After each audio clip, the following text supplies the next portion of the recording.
আসসালামু আলাইকুম সবাইকে। গুচ্ছ প্রশ্ন ব্যাংক সলভ সিরিজের আরো একটা ক্লাসে তোমাদের সবাইকে স্বাগত। এবং আমরা আজকের এই ক্লাসে পড়ব হচ্ছে কেমিস্ট্রির অন্যতম গুরুত্বপূর্ণ চ্যাপ্টার পরিমাণগত রসায়ন।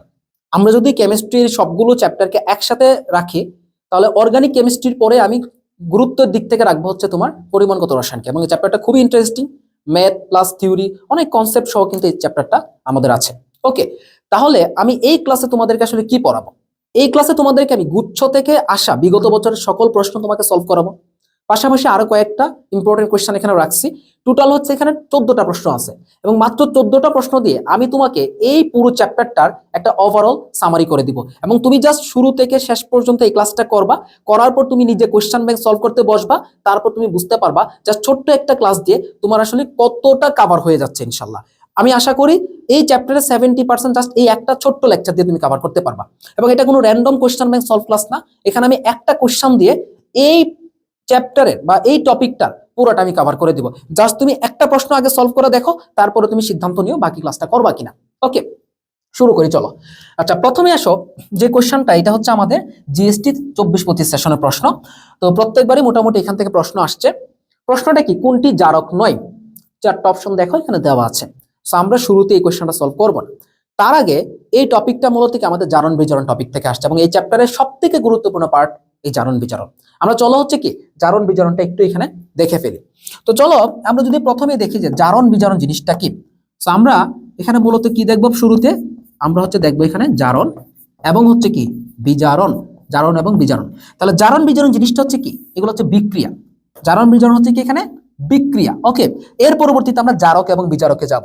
তাহলে প্রথমে দেখো জারণ কনসেপ্টটা আসলে কি।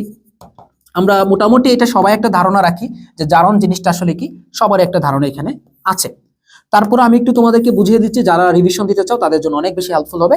তো জারণ মানে কি, জারণ থেকে আমরা মনে রাখবো হচ্ছে কি, এটা বোঝাচ্ছে কি ইলেকট্রনের ছাড়ন, ইলেকট্রনের ছাড়ন। ঠিক আছে, এটা হচ্ছে কি ইলেকট্রনের ছাড়ন। অর্থাৎ জারণ যখন করবে তখন কি ইলেকট্রন চলে যাবে বা ইলেকট্রন ত্যাগ করবে, সোজা হিসাব নেগেটিভ ত্যাগ করবে। তাহলে যে নেগেটিভ ত্যাগ করবে তার ক্ষেত্রে কি হবে, পজিটিভ বাড়বে। আমরা এখানে বলতেই পারি যে জারণ বিক্রিয়ার ক্ষেত্রে মনে রাখবো অলওয়েজ জারণ মান কি হয়, বৃদ্ধি পায়, জারণ মান বৃদ্ধি পায়। অথবা আমরা বলতে পারি কি পজিটিভ বৃদ্ধি পায়, অথবা আমরা বলতে পারি কি পজিটিভ বৃদ্ধি পায়। এটা হচ্ছে কি আমরা বলতে পারি কি জারণ বিক্রিয়া। তাহলে এটাকে আমরা বলতে পারি কি এখানে জারণ বিক্রিয়া হিসেবে বলতে পারি। যেমন ধরো আমি যদি এখানে একটা বিক্রিয়া দেখাই, সাপোজ জিঙ্ক, জিঙ্ক কি করলো, সে দুইটা ইলেকট্রন ত্যাগ করলো, ত্যাগ করার পর সে কি হবে জিঙ্ক 2+।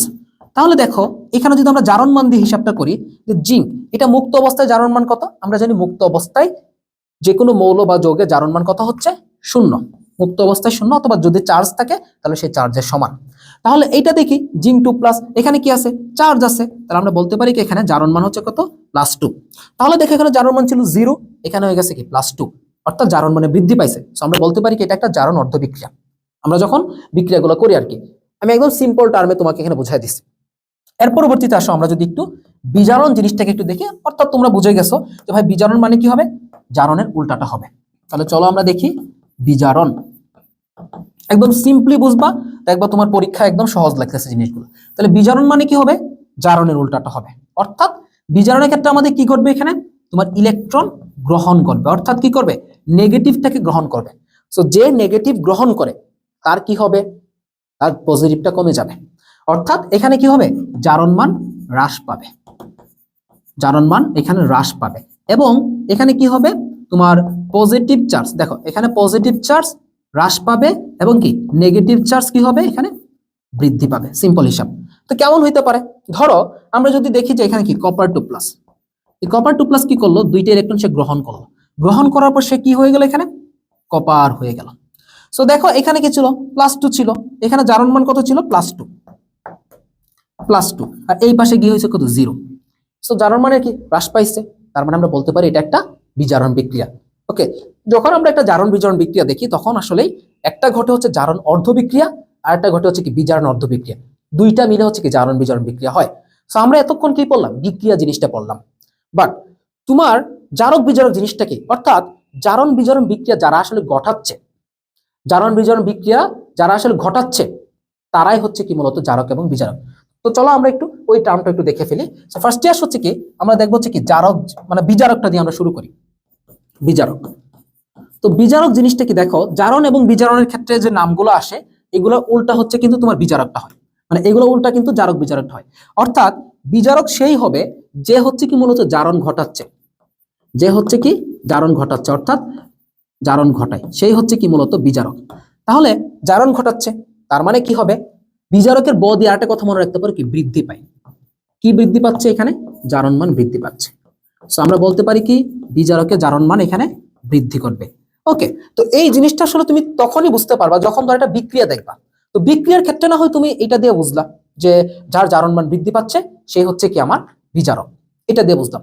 বা যখন তোমাকে কোনো একটা যৌগ দিয়ে বলবে বা কোনো একটা বিক্রিয়ক ডিরেক্টলি দিবে, যেটা আমাদের কোয়েশ্চেন আসছিল যে কোনটি জারক নয়, তখন তুমি কি করবা, তো সেটা আইডেন্টিফাইটা আমরা একটু তোমাকে দেখিয়ে দিচ্ছি। দেখো, তো মনে রাখবা আমাদের পর্যায় সারণীতে যারা ধাতু আছে, যেসব ধাতু আছে সবাই কিন্তু বিজারক।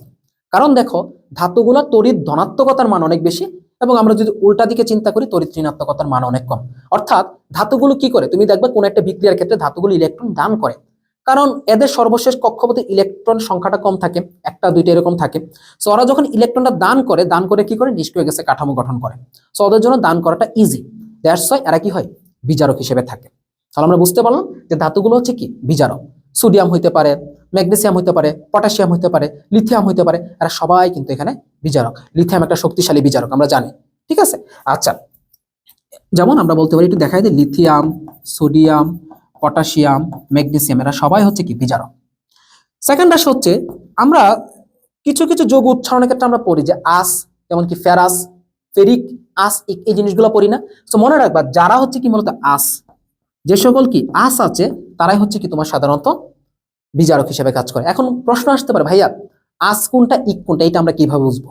চলো আমি একটু তোমাদেরকে দেখাই যে আস এবং ইক জিনিসটা কি তোমাদের একটু জানা দরকার আছে। ফার্স্টে আসে কি আস, এর পরবর্তীতে আসে কি ইক। দেখো, তো আস জিনিসটা হচ্ছে কি এবং ইক জিনিসটা কি, এই জিনিসটা ইউজ করা হয় যাদের ক্ষেত্রে আসলে কি একাধিক যোজ্যতা দেখা যায় বা যাদের একাধিক জারণমান দেখা যায়। যেমন আমরা যদি ফার্স্টে আয়রনের কথা চিন্তা করি, আয়রনের যোজনী 2 হইতে পারে, আয়রনের যোজনী কি হইতে পারে, 3 হইতে পারে। মনে রাখবা আস, আস মানে কি, আস মানে কি কম যোজ্যতা, আস মানে কি কম যোজ্যতা, বা আমরা বলতে পারি কি যেখানে জারণ মানটা কম থাকবে। আর ইক মানে কি, মনে রাখবা ইক মানে কি অধিক, ইক মানে কি অধিক, ঠিক আছে। তাহলে ইক দিয়ে মনে রাখবো কি অধিক যোজ্যতা, অধিক যোজ্যতা।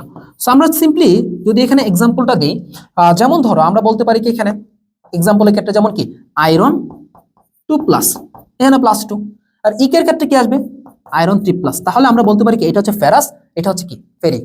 এরপর ধরো যদি আমরা অ্যাসিডের ক্ষেত্রে দেখি, যেমন কি এখানে যদি আমরা বলি দেখো H2SO3, তো এখানে সালফারের জারণ মানটা কত আসতেছে, 3 × 6 - 2, কত আসছে 4 আসতেছে।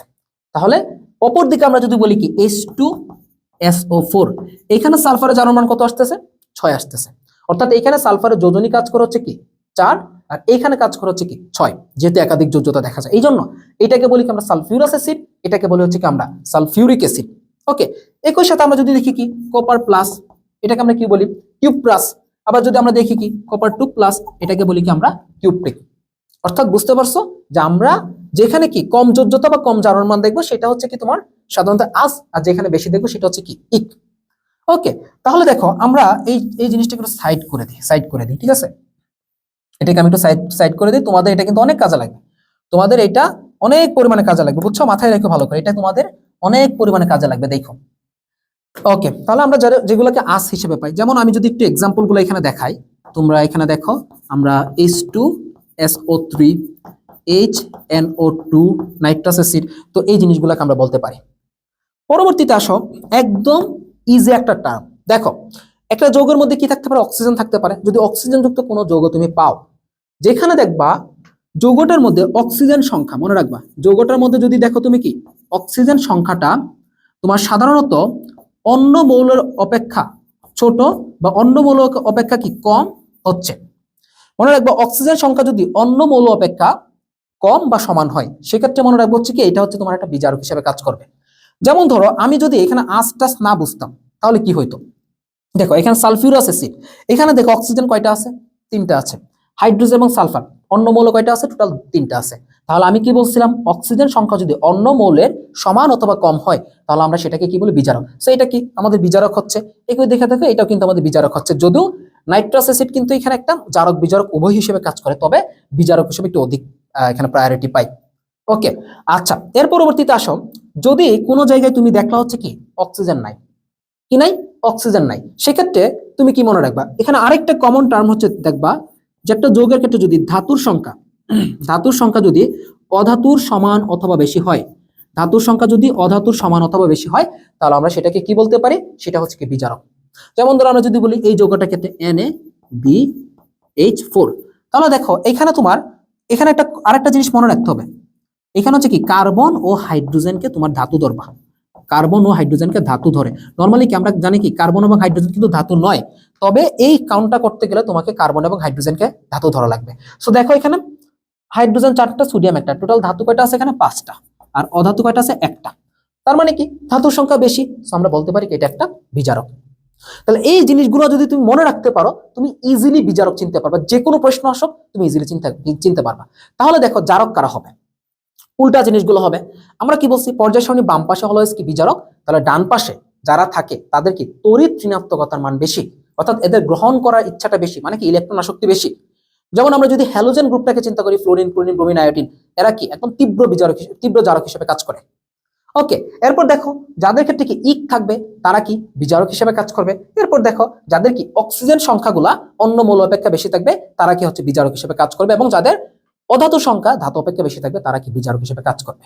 আমি কিছু এক্সাম্পল তোমাদেরকে দেখাই, তাহলে তুমি ইজিলি এখানে মনে রাখতে পারবা। ওকে, পরের স্লাইডে আসছে এক্সাম্পলগুলো। দেখো আমি লিখে রাখছি, যেমন আমরা এদিকে বিজারকটা আমরা অলরেডি দেখে ফেলছি, ঠিক আছে। এখানে দেখো জারকগুলো একটু যদি দেখি, তো আমরা ফার্স্টে কি বলছিলাম? যদি অক্সিজেন সংখ্যাটা অন্য মৌল অপেক্ষা বেশি থাকে তাইলে কি জারক। তাহলে এখানে কয়টা আছে? 4টা আছে। তাহলে এখানে অন্য মৌল কয়টা আছে? 1টা 2টা, তাহলে আমরা এটাকে বলতে পারি জারক। পটাশিয়াম ডাইক্রোমেটের ক্ষেত্রে দেখো অক্সিজেন আছে 7টা, অন্য মৌল আছে কয়টা? 2টা 2টা 4টা, তাহলে এটা বলতে পারি জারক। তারপর দেখো পটাশিয়াম ক্লোরাইডের ক্ষেত্রে এখানে অক্সিজেন আছে 3টা, অন্য মৌল আছে 2টা, এটাকে আমরা বলতে পারি জারক। এটা দেখো ফেরিক ক্লোরাইড, কারণ আমরা জানি কি আয়রন এখানে কি যোজ্যতা কত? আয়রনের 3 কাজ করতেছে, তার মানে কি এটা ইক হয়ে গেছে। এটা দিয়ে আমরা মনে রাখতে পারি এটা হচ্ছে কি এখানে একটা তোমার কি হিসেবে কাজ করবে? এখানে ধরো এটা হচ্ছে এখানে একটা জারক হিসেবে কাজ করবে। তুমি ধরো আস ইক মনে নাই, তুমি এটা জানো যে ধাতুর সংখ্যা যদি অধাতুর থেকে কম হয়, অর্থাৎ অধাতু যদি ধাতুর থেকে বেশি হচ্ছে তখন এটা জারক। ওকে, তাহলে এখানে অধাতু কয়টা? 3টা, ধাতু কয়টা? 1টা, তাহলে আমরা বলতে পারি এটা একটা জারক। এটার ক্ষেত্রে দেখো সেম জিনিস, সালফিউরিক অ্যাসিড এমনিতে ইক দিয়েও মনে রাখতে পারো, অথবা দেখো অক্সিজেন 4টা, অন্য মৌল 3টা, এটা কাজ করতেছে। নাইট্রিক অ্যাসিড, অক্সিজেন, এখানে শুধু অক্সিজেন আছে, তার মানে কি অবভিয়াসলি এটা তোমার একটা জারক হিসেবে কাজ করবে। এখানে দেখো অক্সিজেন 2টা, জারক। এখানে দেখো এটা অলরেডি দেওয়া আছে, এখানে দেখো ম্যাঙ্গানিজ অক্সাইড, অক্সিজেন 2টা, অন্য মৌল আছে কি 1টা, তার মানে কি এটা একটা জারক হিসেবে কাজ করবে। এছাড়াও হ্যালোজেন গ্রুপে যারা আছে সবাই কি জারক হিসেবে কাজ করবে। এই পাশের গুলো তুমি এমনিতেই বলতে পারবা, দেখো এগুলো প্রত্যেকটা হচ্ছে কি বিজারক হিসেবে কাজ করবে। এখন কিছু জিনিস আছে যারা হচ্ছে কি একই সাথে জারক এবং বিজারক হিসেবে কাজ করবে। ওকে, ওগুলোকে আমরা একটু দেখে ফেলি। তাহলে আমরা মনে রাখবো যারা কি জারক ও বিজারক উভয় হিসেবে কাজ করে, জারক ও বিজারক উভয় হিসেবে কাজ করবে, জারক এবং বিজারক উভয়ই যারা, তাদেরকে আমরা একটু এখানে দেখে ফেলি। তাহলে দেখতেছো তো আমরা একদম একটা কোশ্চেন দিয়ে কিভাবে দেখো জারক বিজারকটা তোমাকে আমি ক্লিয়ার করে দিচ্ছি ইনশাআল্লাহ। সো জারক ও বিজারক উভয় হিসেবে কাজ করে, এগুলোকে আমরা একটা নেমোনিক্স এর মধ্যে মনে রাখতে পারি। যেমন ও সাথী ফিরবে না হাই, তোমরা হয়তোবা এই নেমোনিক্সটা একদম কমনলি তোমরা মনে রাখো। নেমোনিক্সটা হচ্ছে কি ও সাথী ফিরবে না হাই, ও সাথী ফিরবে না হাই। এখানে ও মানে কি? O3। এখন অনেকে হয়তো ভাবতে পারে এখানে অক্সিজেন কেন হলো না। দেখো কিভাবে মনে রাখবা, ও মানে তো একটা অক্সিজেনের ও, এবং এখানে যে ও বাংলা অক্ষরটা আছে এটা কিন্তু দেখ 3 এর মতো, O3, ঠিক আছে। সাথী, এটা দিকে মনে রাখবা সালফার ডাইঅক্সাইড, জারক বিজারক উভয় হিসেবে কাজ করবে। ফিরবে না হয়, এখানে কি মনে রাখবো আমরা? ফেরাস সালফেট, FeSO4, ঠিক আছে। এখানে কি মনে রাখবো আমরা? NO, ঠিক আছে। আচ্ছা, এরপর দেখো হাই থেকে আমরা কি মনে রাখবো? এখানে দেখো এটাতে আমরা আরেকটা মনে রাখতে পারি, সেটা হচ্ছে কি HNO2, নাইট্রাস অ্যাসিড। এখান থেকে আরেকটা মনে রাখবো কি আমরা? H2O2। এরা প্রত্যেকে হচ্ছে কি জারক বিজারক উভয় হিসেবে কাজ করে। তো আমি আশা রাখি তোমাদের যদি জারক এবং বিজারক থেকে কোনো প্রকার প্রশ্ন আসে তোমরা ভাইয়া খুব ইজিলি কভার করতে পারবা। আমি একটা বিক্রিয়া দিয়েও তোমাদেরকে একটু কভার করে দিচ্ছি। যেমন ধরো এটা একটা কমন বিক্রিয়া, যেমন ধরো আমরা বলতে পারি কি SnCl2 প্লাস আমরা বলতে পারি কি FeCl3, এখান থেকে হয় হচ্ছে তোমার, ধরো এটা দিয়ে দেখাই, এখান থেকে হবে হচ্ছে তোমার কি SnCl4 প্লাস FeCl2। তো এই বিক্রিয়ার ক্ষেত্রে তোমাকে যদি বলা হয় যেখানে আসলে কোনটা জারক এবং কোনটা বিজারক, তুমি আসলে কিভাবে আলটিমেটলি এখান থেকে নির্ণয় করবে। এটা একটা কমন একটা বিক্রিয়া, আমি একটা জাস্ট স্যাম্পল দেখাচ্ছি, একটা বুঝলে তুমি বাকিগুলো সব ইনশাআল্লাহ পারবে। সামনে আরো কোশ্চেন আছে এটা নিয়ে। দেখো ফার্স্টে আসে এখানে আমরা যদি দেখি যে জারণ বিক্রিয়া কোথায় করছে, জারণ এখানে দেখো তোমার Sn এর ক্ষেত্রে দেখো এখানে জারণ মান কত, দেখো এখানে ক্লোরিন জারণ মান কত -1। ওকে, ক্লোরিন কয়টা আছে, দুইটা, তার মানে কি -2। তো এটাকে আমার 0 বানাইতে হলে কি লাগবে, +2 লাগবে। তাহলে এখানে দেখো এখানে কি হয়েছে +2। ওকে, অপর পাশে দেখো আমরা যদি Sn এর জারণ মান দেখি এখানে কত হবে, +4 হবে, কারণ ক্লোরিনের -1, চারটা ক্লোরিনে কি হচ্ছে -4, এটাকে 0 বানাইতে আমার +4 লাগবে। এমনিতে তুমি নির্ণয় করতে পারবে এগুলা, আমি শর্টকাটে তোমাদেরকে দেখাই দিছি। তাহলে দেখো এখানে আসলে কি করতেছে, Sn2+, এটা কি করতেছে, দুইটা ইলেকট্রন ত্যাগ করে Sn4+ হয়েছে। আমরা কি জানি যে তোমার সাধারণত জারণ বিজারণ বিক্রিয়ার ক্ষেত্রে জারণ বিক্রিয়াতে কি হবে, ইলেকট্রন ত্যাগ করবে এবং কি পজিটিভ চার্জ বা জারণ মানে বৃদ্ধি পাবে। সোজা হিসাব হয়ে গেল এখানে জারণ বিজারণ বিক্রিয়া, সরি জারণ বিক্রিয়া। তাহলে এখানে বিজারণ বিক্রিয়াটা কি ঘটবে, বিজারণ বিক্রিয়া দেখো, তাহলে বিজারণ বিক্রিয়া দেখো এখানে আয়রনের ক্ষেত্রে দেখো ক্লোরিন 3টা আছে না, তার মানে কি এখানে আয়রন হবে কি +3, আর এখানে কত হবে, ক্লোরিন 2টা না, এখানে হবে কত -2। তো এখানে কি হবে দেখো, আয়রন 3+, সে কি করবে তোমার এখানে দুইটা ইলেকট্রন গ্রহণ করবে, গ্রহণ করে সেখানে কি হয়ে যাবে, দেখো এখানে আয়রন 2+ হয়ে যাবে, এখানেও 2 হবে, এখানেও 2 হবে। দেখো তাহলে আমরা যদি এখানে নির্ণয় করি, এখানেও 2, এখানে সম্ভবত 2 সমতা করলে হয়ে যাবে, ঠিক আছে, দুইটা 2 2 4, 4 আর 4 8, 3 2 6, ঠিক আছে। তাহলে এই জিনিসটা এখানে ঘটবে, অর্থাৎ আমরা ওভারঅল এখান থেকে কি বলতে পারি যে এইটা হচ্ছে কি মূলত এখানে, এটা হচ্ছে তোমার কি এখানে একটা জারক, সরি বিজারক, এখানে হচ্ছে তোমার বিজারক, আর এখানে হচ্ছে তোমার কি জারক হিসেবে এটা কাজ করতেছে। তোমরা কি বুঝতে পারছো? তাহলে জারক বিজারক আমরা কিভাবে নির্ণয় করবো এখান থেকে, তার সাথে কি তোমরা জারণ বিজারণ বিক্রিয়া, জারক বিজারক পুরো জিনিসটা আমি তোমাদের এখানে কভার করে ফেলছি, ঠিক আছে। সো আমরা কোশ্চেনের অ্যানসারটা চলে যাই। আমরা দেখছো একটা কোশ্চেন দিয়ে দেখো কোথায় চলে গেছে। সো ফার্স্টে আসে কোনটি জারক নয়। সো দেখো এখানে কি দেখো অক্সিজেন 2টা, তার মানে কোনটি জারক নয়, অর্থাৎ আমার এখানে চাচ্ছেটা কি মূলত কোনটি জারক নয়, নয় দিয়ে চাচ্ছে মূলত কোনটা এখানে আসলে আমার বিজারক, কোনটা আমার এখানে বিজারক হিসেবে কাজ করবে। দেখো এখানে কি অক্সিজেন সংখ্যা কয়টা, 2টা, ধাতুর সংখ্যা 1টা, সো আমরা বলতে পারি কি এটা একটা জারক। কার্বন মনোক্সাইড দেখো এখানে দেখো আমরা কি বলছিলাম, যদি অক্সিজেন সংখ্যাটা দেখো, যদি অক্সিজেন সংখ্যাটা অন্য মৌলের সমান হয় অথবা কম হয়, তাহলে সেটাকে আমরা কি বলবো, বিজারক বলবো। তার মানে আমরা বলতেই পারতেছি এটা একটা বিজারক। আর আমরা কি জানি যারা হ্যালোজেন আছে, যেহেতু এদের তড়িৎ ঋণাত্মকতা বেশি, ইলেকট্রোনেগেটিভিটি বেশি, সো আমরা বলতে পারি কি এরা হচ্ছে তোমার মূলত জারক হিসেবে কাজ করবে। আর এই যে দেখো H2O2, এটা কিন্তু মূলত কি জারক প্লাস বিজারক উভয় হিসেবে কাজ করবে, তবে এখানে কি জারকের বৈশিষ্ট্যটা একটু বেশি থাকে। সো আমরা অবভিয়াসলি বলতে পারি এখানে অ্যান্সার হচ্ছে কি কার্বন মনোক্সাইড।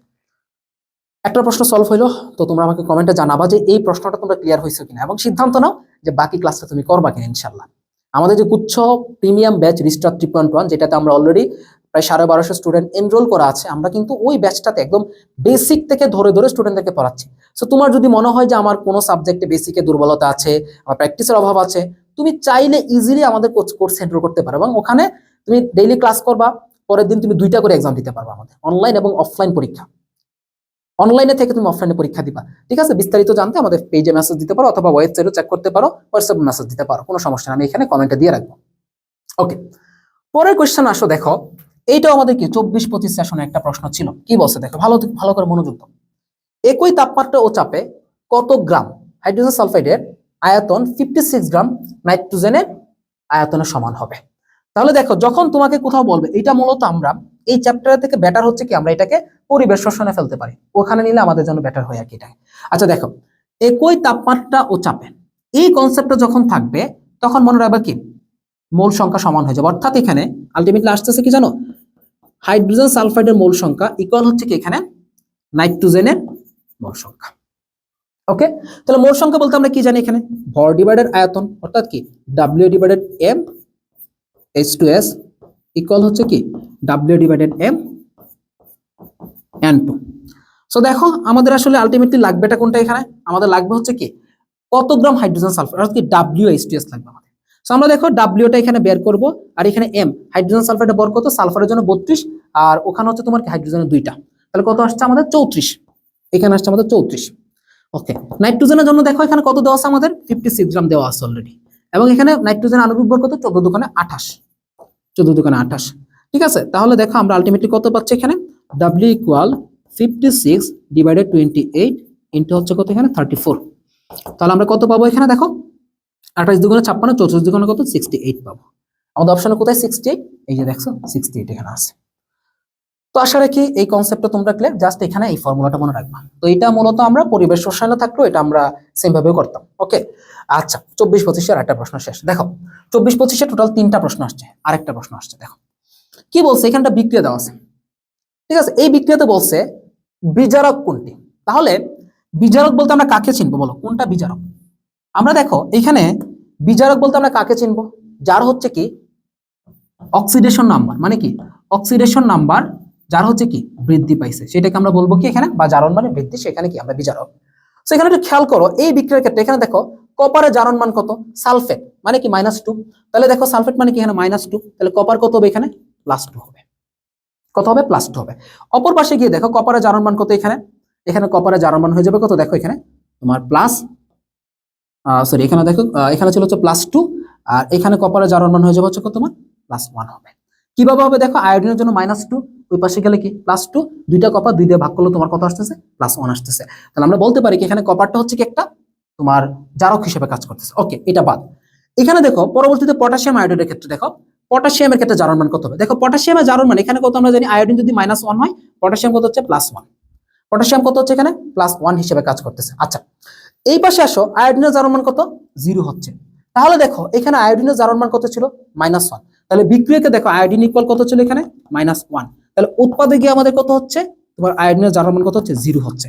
তার মানে কি মাইনাস থেকে পজিটিভ হয়েছে, 0 হয়েছে, বৃদ্ধি পাইছে। তো আমরা কিন্তু এখানে বলতে পারি যে এটা হচ্ছে একটা বিজারক। এরপরও দেখো তাহলে আরেকটু কনফিউশন তোমাদের থাকতে পারে, তাহলে ভাই পটাশিয়াম কেন হলো না? তুমি দেখো এখানে কি পটাশিয়ামের +1, তুমি যখন এখানে নির্ণয় করবা এখানে কত -2। ওকে, তাহলে দেখো -2 ওই পাশে গেলে কি হবে +2, তারপর তুমি দুইটা পটাশিয়াম না 2 দিয়ে ভাগ করলে কত +1, তাহলে এখানে কত আসছে এখানে +1। তুমি দেখো এখানে কি পটাশিয়ামের কিন্তু জারণ মানে কোনো প্রকার চেঞ্জই হয় নাই। তাহলে দেখো অপরদিকে সালফেটের কিন্তু জারণ মানে চেঞ্জ হয় নাই। তাহলে আমরা বলতে পারতেছি কি এখানে আয়োডিন মানে কি, আয়োডিন মানে কি আয়োডিন মাইনাস যেটা আছে এটা হচ্ছে কি তোমার এখানে বিজারক হিসেবে কাজ করবে। ক্লিয়ার? আর একটা কনসেপ্ট ক্লিয়ার করে দিই, তাহলে এখানে সালফেট এবং পটাশিয়ামের কাজটা কি মনে রাখবা, যাদের জারণ মানে চেঞ্জ হবে না, একটু এখানে একটা কনসেপ্ট লিখে রাখবা, আমি নোট করে দিচ্ছি। বিক্রিয়ায় যাদের জারণ মান পরিবর্তন হয় না তারা হচ্ছে কি দর্শকায়ন, তারা দর্শকায়ন। দর্শক তো আসলে খেলবে না, দর্শক তো বসে বসে দেখবে শুধু। সেখানে কে কে দর্শকায়ন, যেমন ধরো আমরা বলতে পারি এখানে SO4 সালফেট যৌগমূলকটা একটা, এটা জারণ মানে কোনো চেঞ্জ হয়েছে হয় নাই, তার মানে এটা একটা দর্শকায়ন। অপরদিকে পটাশিয়াম এটাও কি হচ্ছে এখানে একটা দর্শকায়ন, কারণ এটা কি এখানেও +1 এখানেও কি +1 হিসেবে থাকবে। তাহলে আমরা দুইটাকে দর্শকায়ন হিসেবে পাচ্ছি। তো কোনো বিক্রিয়া যদি তোমাকে দর্শকায়ন চাই, তুমি কি পারবা না ভাইয়া? ইজিলি ইনশাল্লাহ পারবা। তাহলে আমরা এই বিক্রিয়া থেকে কি শিখলাম, আমরা এই বিক্রিয়া মানে এই কোশ্চেন থেকে আমরা শিখলাম হচ্ছে কিভাবে জারক এবং বিজারক নির্ণয় করতে হচ্ছে, এবং কোনটা দর্শকায়ন আমরা সেটা কিভাবে নির্ণয় করবো। আশা করি এই ধরনের প্রশ্ন আসলে তুমি একদম পুরো ধরে অ্যান্সার করে আসবে ইনশাল্লাহ। পরের প্রশ্নে চলো, আমাদের কি বলা আছে দেখো, কোন নদীর 1 লিটার পানিতে ক্লোরাইড আয়নের পরিমাণ নির্ণয়ের টাইট্রেশনে সমাপ্তি বিন্দুতে 3 ml 0.01 মোলার সিলভার প্লাস। দেখো কি বলছে, কোন নদীর এখানে পানি কতটুকু, 1 লিটার পানিতে কি আয়নে, ক্লোরাইড আয়নের পরিমাণ নির্ণয় করবা। তারপরে তুমি ক্লোরাইড আয়নের পরিমাণটা তুমি নির্ণয় করবা। আচ্ছা, টাইট্রেশনের সমাপ্তি বিন্দুতে 3 ml 0.01 molar silver plus ion প্রয়োজন হয়। নদীর পানিতে ক্লোরাইড আয়নের ঘনমাত্রা কত, অর্থাৎ আমরা এটা টাইট্রেশন এখানে দেখব। কি দেখবো আমরা এখানে টাইট্রেশনটা দেখবো, এবং এখানে কি আমাদের ঘনমাত্রাটা কি এককে নির্ণয় করতে হবে, অবশ্যই ppm এককে নির্ণয় করতে হবে। তাহলে দেখো আমার এখানে কি সিলভারের যে আমাদের যে ভ্যালুগুলো আছে সেগুলো জানা আছে, 3, এখানে কি আয়তন জানা আছে, এখানে দেখো ঘনমাত্রা জানা আছে। আমাদের ক্লোরাইডটা এখানে নির্ণয় করতে হবে, পরবর্তীতে আমরা ppm এ নির্ণয় করব। দেখো আমরা যদি সিলভারকে এখানে 1 হিসেবে ধরি, তাহলে দেখো কি আসতেছে আমার এখানে। ফার্স্টে আসো সিলভারের ক্ষেত্রে আমরা জানবো কি এখানে V1, সিলভারের ক্ষেত্রে আমরা যদি এখানে এটাকে সিলভার ধরি, তাহলে সিলভারের ক্ষেত্রে আমাদের মনে রাখবা V1 কত এখানে 3 ml, ঠিক আছে। আচ্ছা S1 কত এখানে আমাদের 0.01 মোলার।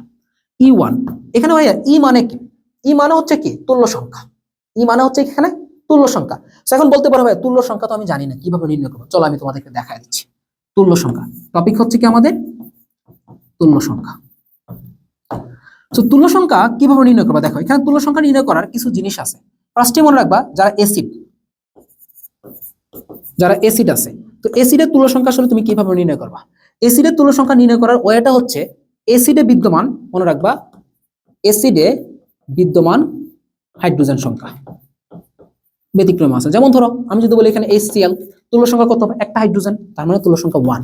আমি যদি বলি এখানে H2SO4, হাইড্রোজেন কয়টা? দুইটা, তুল্য সংখ্যা 2। আমি যদি বলি এখানে নাইট্রিক অ্যাসিড HNO3, হাইড্রোজেন কয়টা? একটা, তুল্য সংখ্যা 1। ঠিক আছে, আমরা এই জিনিসগুলো বলতে পারি। আমি যদি বলি এখানে HClO4, হাইড্রোজেন কয়টা? একটা, তার মানে তুল্য সংখ্যা 1। তবে এখানে ব্যতিক্রম জিনিসটা কোথায়? দেখো এখানে এক্সেপশনাল জিনিসটা কোথায়? যেমন ধরো ফসফরাসের যে অ্যাসিডগুলো আছে H3PO4, এগুলোর ক্ষেত্রে মনে রাখবো যে কয়টা অক্সিজেন তার থেকে এক কম, অক্সিজেন 4টা, এক কম 3। তারপর দেখো H3PO3, এখানে অক্সিজেন 3টা, তার মানে কি তুল্য সংখ্যা 2। H3PO2, অক্সিজেন 2টা, তুল্য সংখ্যা 1। তার সাথে কি তোমরা এই জিনিসটাও ব্যতিক্রমটা মনে রাখতে পারবা। তাহলে দেখো আমরা যদি এখানে কি বলে, আমাদেরকে যদি ক্ষারের তুল্য সংখ্যা নির্ণয় করতে বলে, আমাকে ধরো বললো হচ্ছে কি যে ভাই ক্ষারের তুল্য সংখ্যাটা একটু আপনি বের করে দেখান। দেখো তাহলে ক্ষারের ক্ষেত্রে কি মনে রাখবো আমরা? এখানে দেখো সিম্পলি মনে রাখতে পারি যে ক্ষারের ক্ষেত্রে কি হবে? তাহলে হাইড্রোক্সাইড সংখ্যা, একদম একদম ইজি। ক্ষারের ক্ষেত্রে কি হবে? ওই ক্ষারের মধ্যে বিদ্যমান OH সংখ্যা, সেটা হচ্ছে কি ক্ষারের তুল্য সংখ্যা। যেমন ধরো আমরা যদি বলি যে সোডিয়াম হাইড্রোক্সাইড, তুল্য সংখ্যা কত হবে? 1।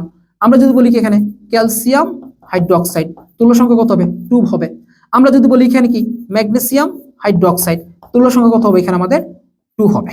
ঠিক আছে, আমি যদি বলি এখানে কি অ্যালুমিনিয়াম হাইড্রোক্সাইড, তুল্য সংখ্যা কত হবে? আমার এখানে 3 হবে। তো আশা রাখি তোমরা এই জিনিসটা বুঝে গেছো। তারপরে এক্সট্রা কিছু মনে রাখবো, যেমন কি অ্যালুমিনিয়াম অক্সাইড, যেমন অ্যালুমিনিয়াম অক্সাইড 3 দুগুণে 6। ওকে, এই জিনিসটা একটু মাথায় রাখবে, এগুলো একটু মাথায় রাখবা। ঠিক আছে, এটা একটু মাথায় রেখে ভালো করে। অ্যালুমিনিয়াম অক্সাইডের তুল্য সংখ্যা কত? 6। আচ্ছা, পরবর্তীতে আসো, এরপর যদি তোমাকে বলে যে ভাই ধাতুর তুল্য সংখ্যা কিভাবে নির্ণয় করতে হবে? দেখো যদি কোনো একটা ধাতু দেওয়া থাকে, তাহলে ধাতুর তুল্য সংখ্যা কিভাবে আমরা মনে রাখবো? তো ধাতুর তুল্য সংখ্যা মনে রাখার ট্রিক্স হচ্ছে যে ধাতুতে যে যোজনী আছে, মনে রাখবা কি ধাতুর যোজনী, ধাতুর যোজনী, এটা হচ্ছে কি ধাতুর তুল্য সংখ্যা। যেমন আমাকে যদি বলে সোডিয়াম এর তুল্য সংখ্যা 1, ম্যাগনেসিয়াম কত হবে?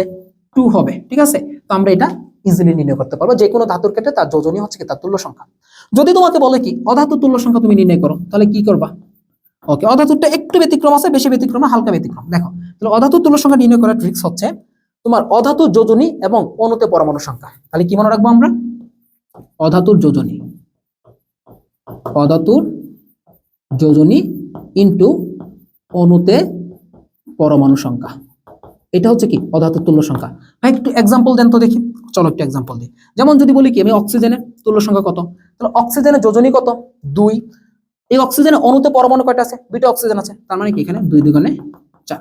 যদি বলি কি ক্লোরিনের অণুর ক্ষেত্রে, তাহলে দেখো ক্লোরিনের যোজনী কত? 1, অণুতে পরমাণু 2টা, তাহলে কত আসবে? এখানে 2 আসবে।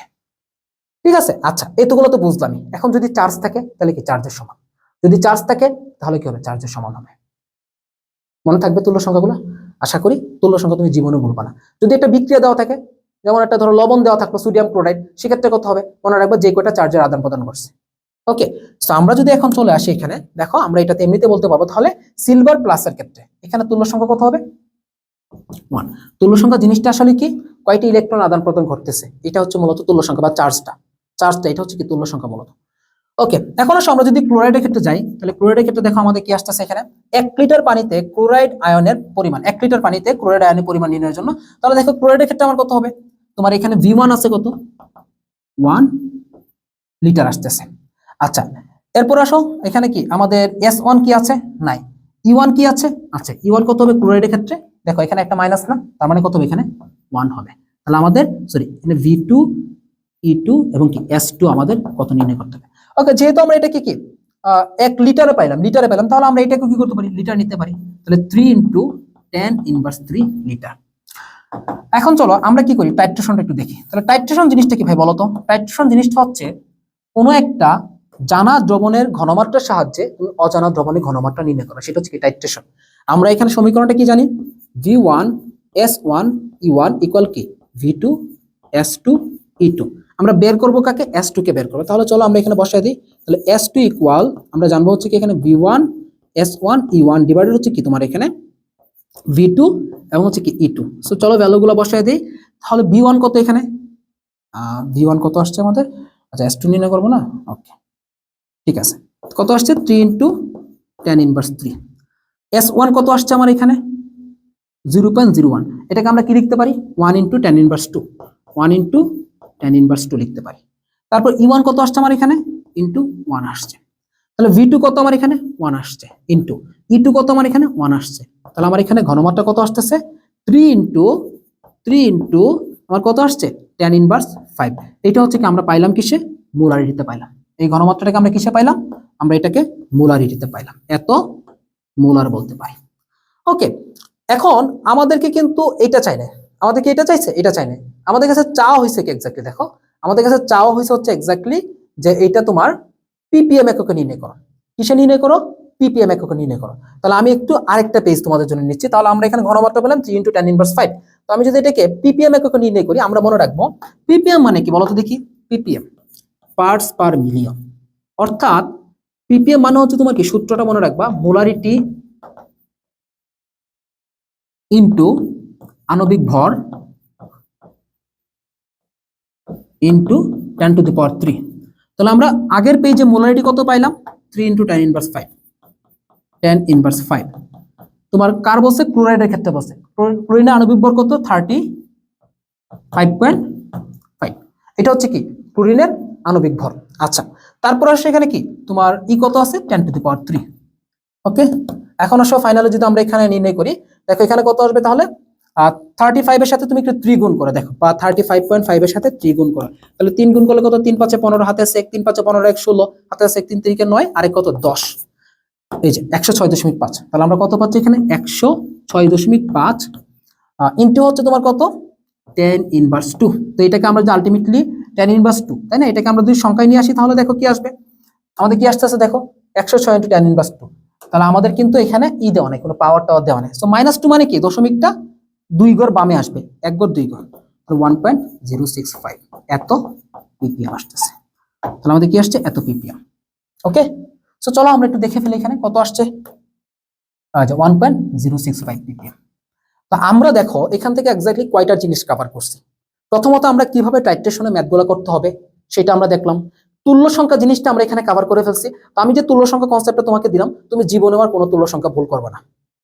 এর পরবর্তীতে আমি আরেকটা জিনিস পড়াইলাম, সেটা হচ্ছে কি তোমাদের কিভাবে পিপিএমটা নির্ণয় করতে হয় সেটা আমি শিখিয়ে দিচ্ছি। পিপিএম থেকে আমি আরো কয়েকটা ইনফরমেশন দেখাই দিই। যেমন ধরো আমরা মনে রাখবো হচ্ছে কি যে পিপিএম মানে কি, মনে রাখবা 1 পিপিএম, এখানে অনেক সময় তোমার থিওরি আসে যে 1 পিপিএম মানে হচ্ছে 1 মিলিগ্রাম পার লিটার, অর্থাৎ 1 লিটার দ্রবণে 1 মিলিগ্রাম দ্রব থাকা, সেটা হচ্ছে কি তোমার মূলত 1 পিপিএম। অথবা যদি মাইক্রোগ্রামে আসে তাহলে মনে রাখবা 1 মাইক্রোগ্রাম পার এমএল, এটা একটু মাথায় রাখবা।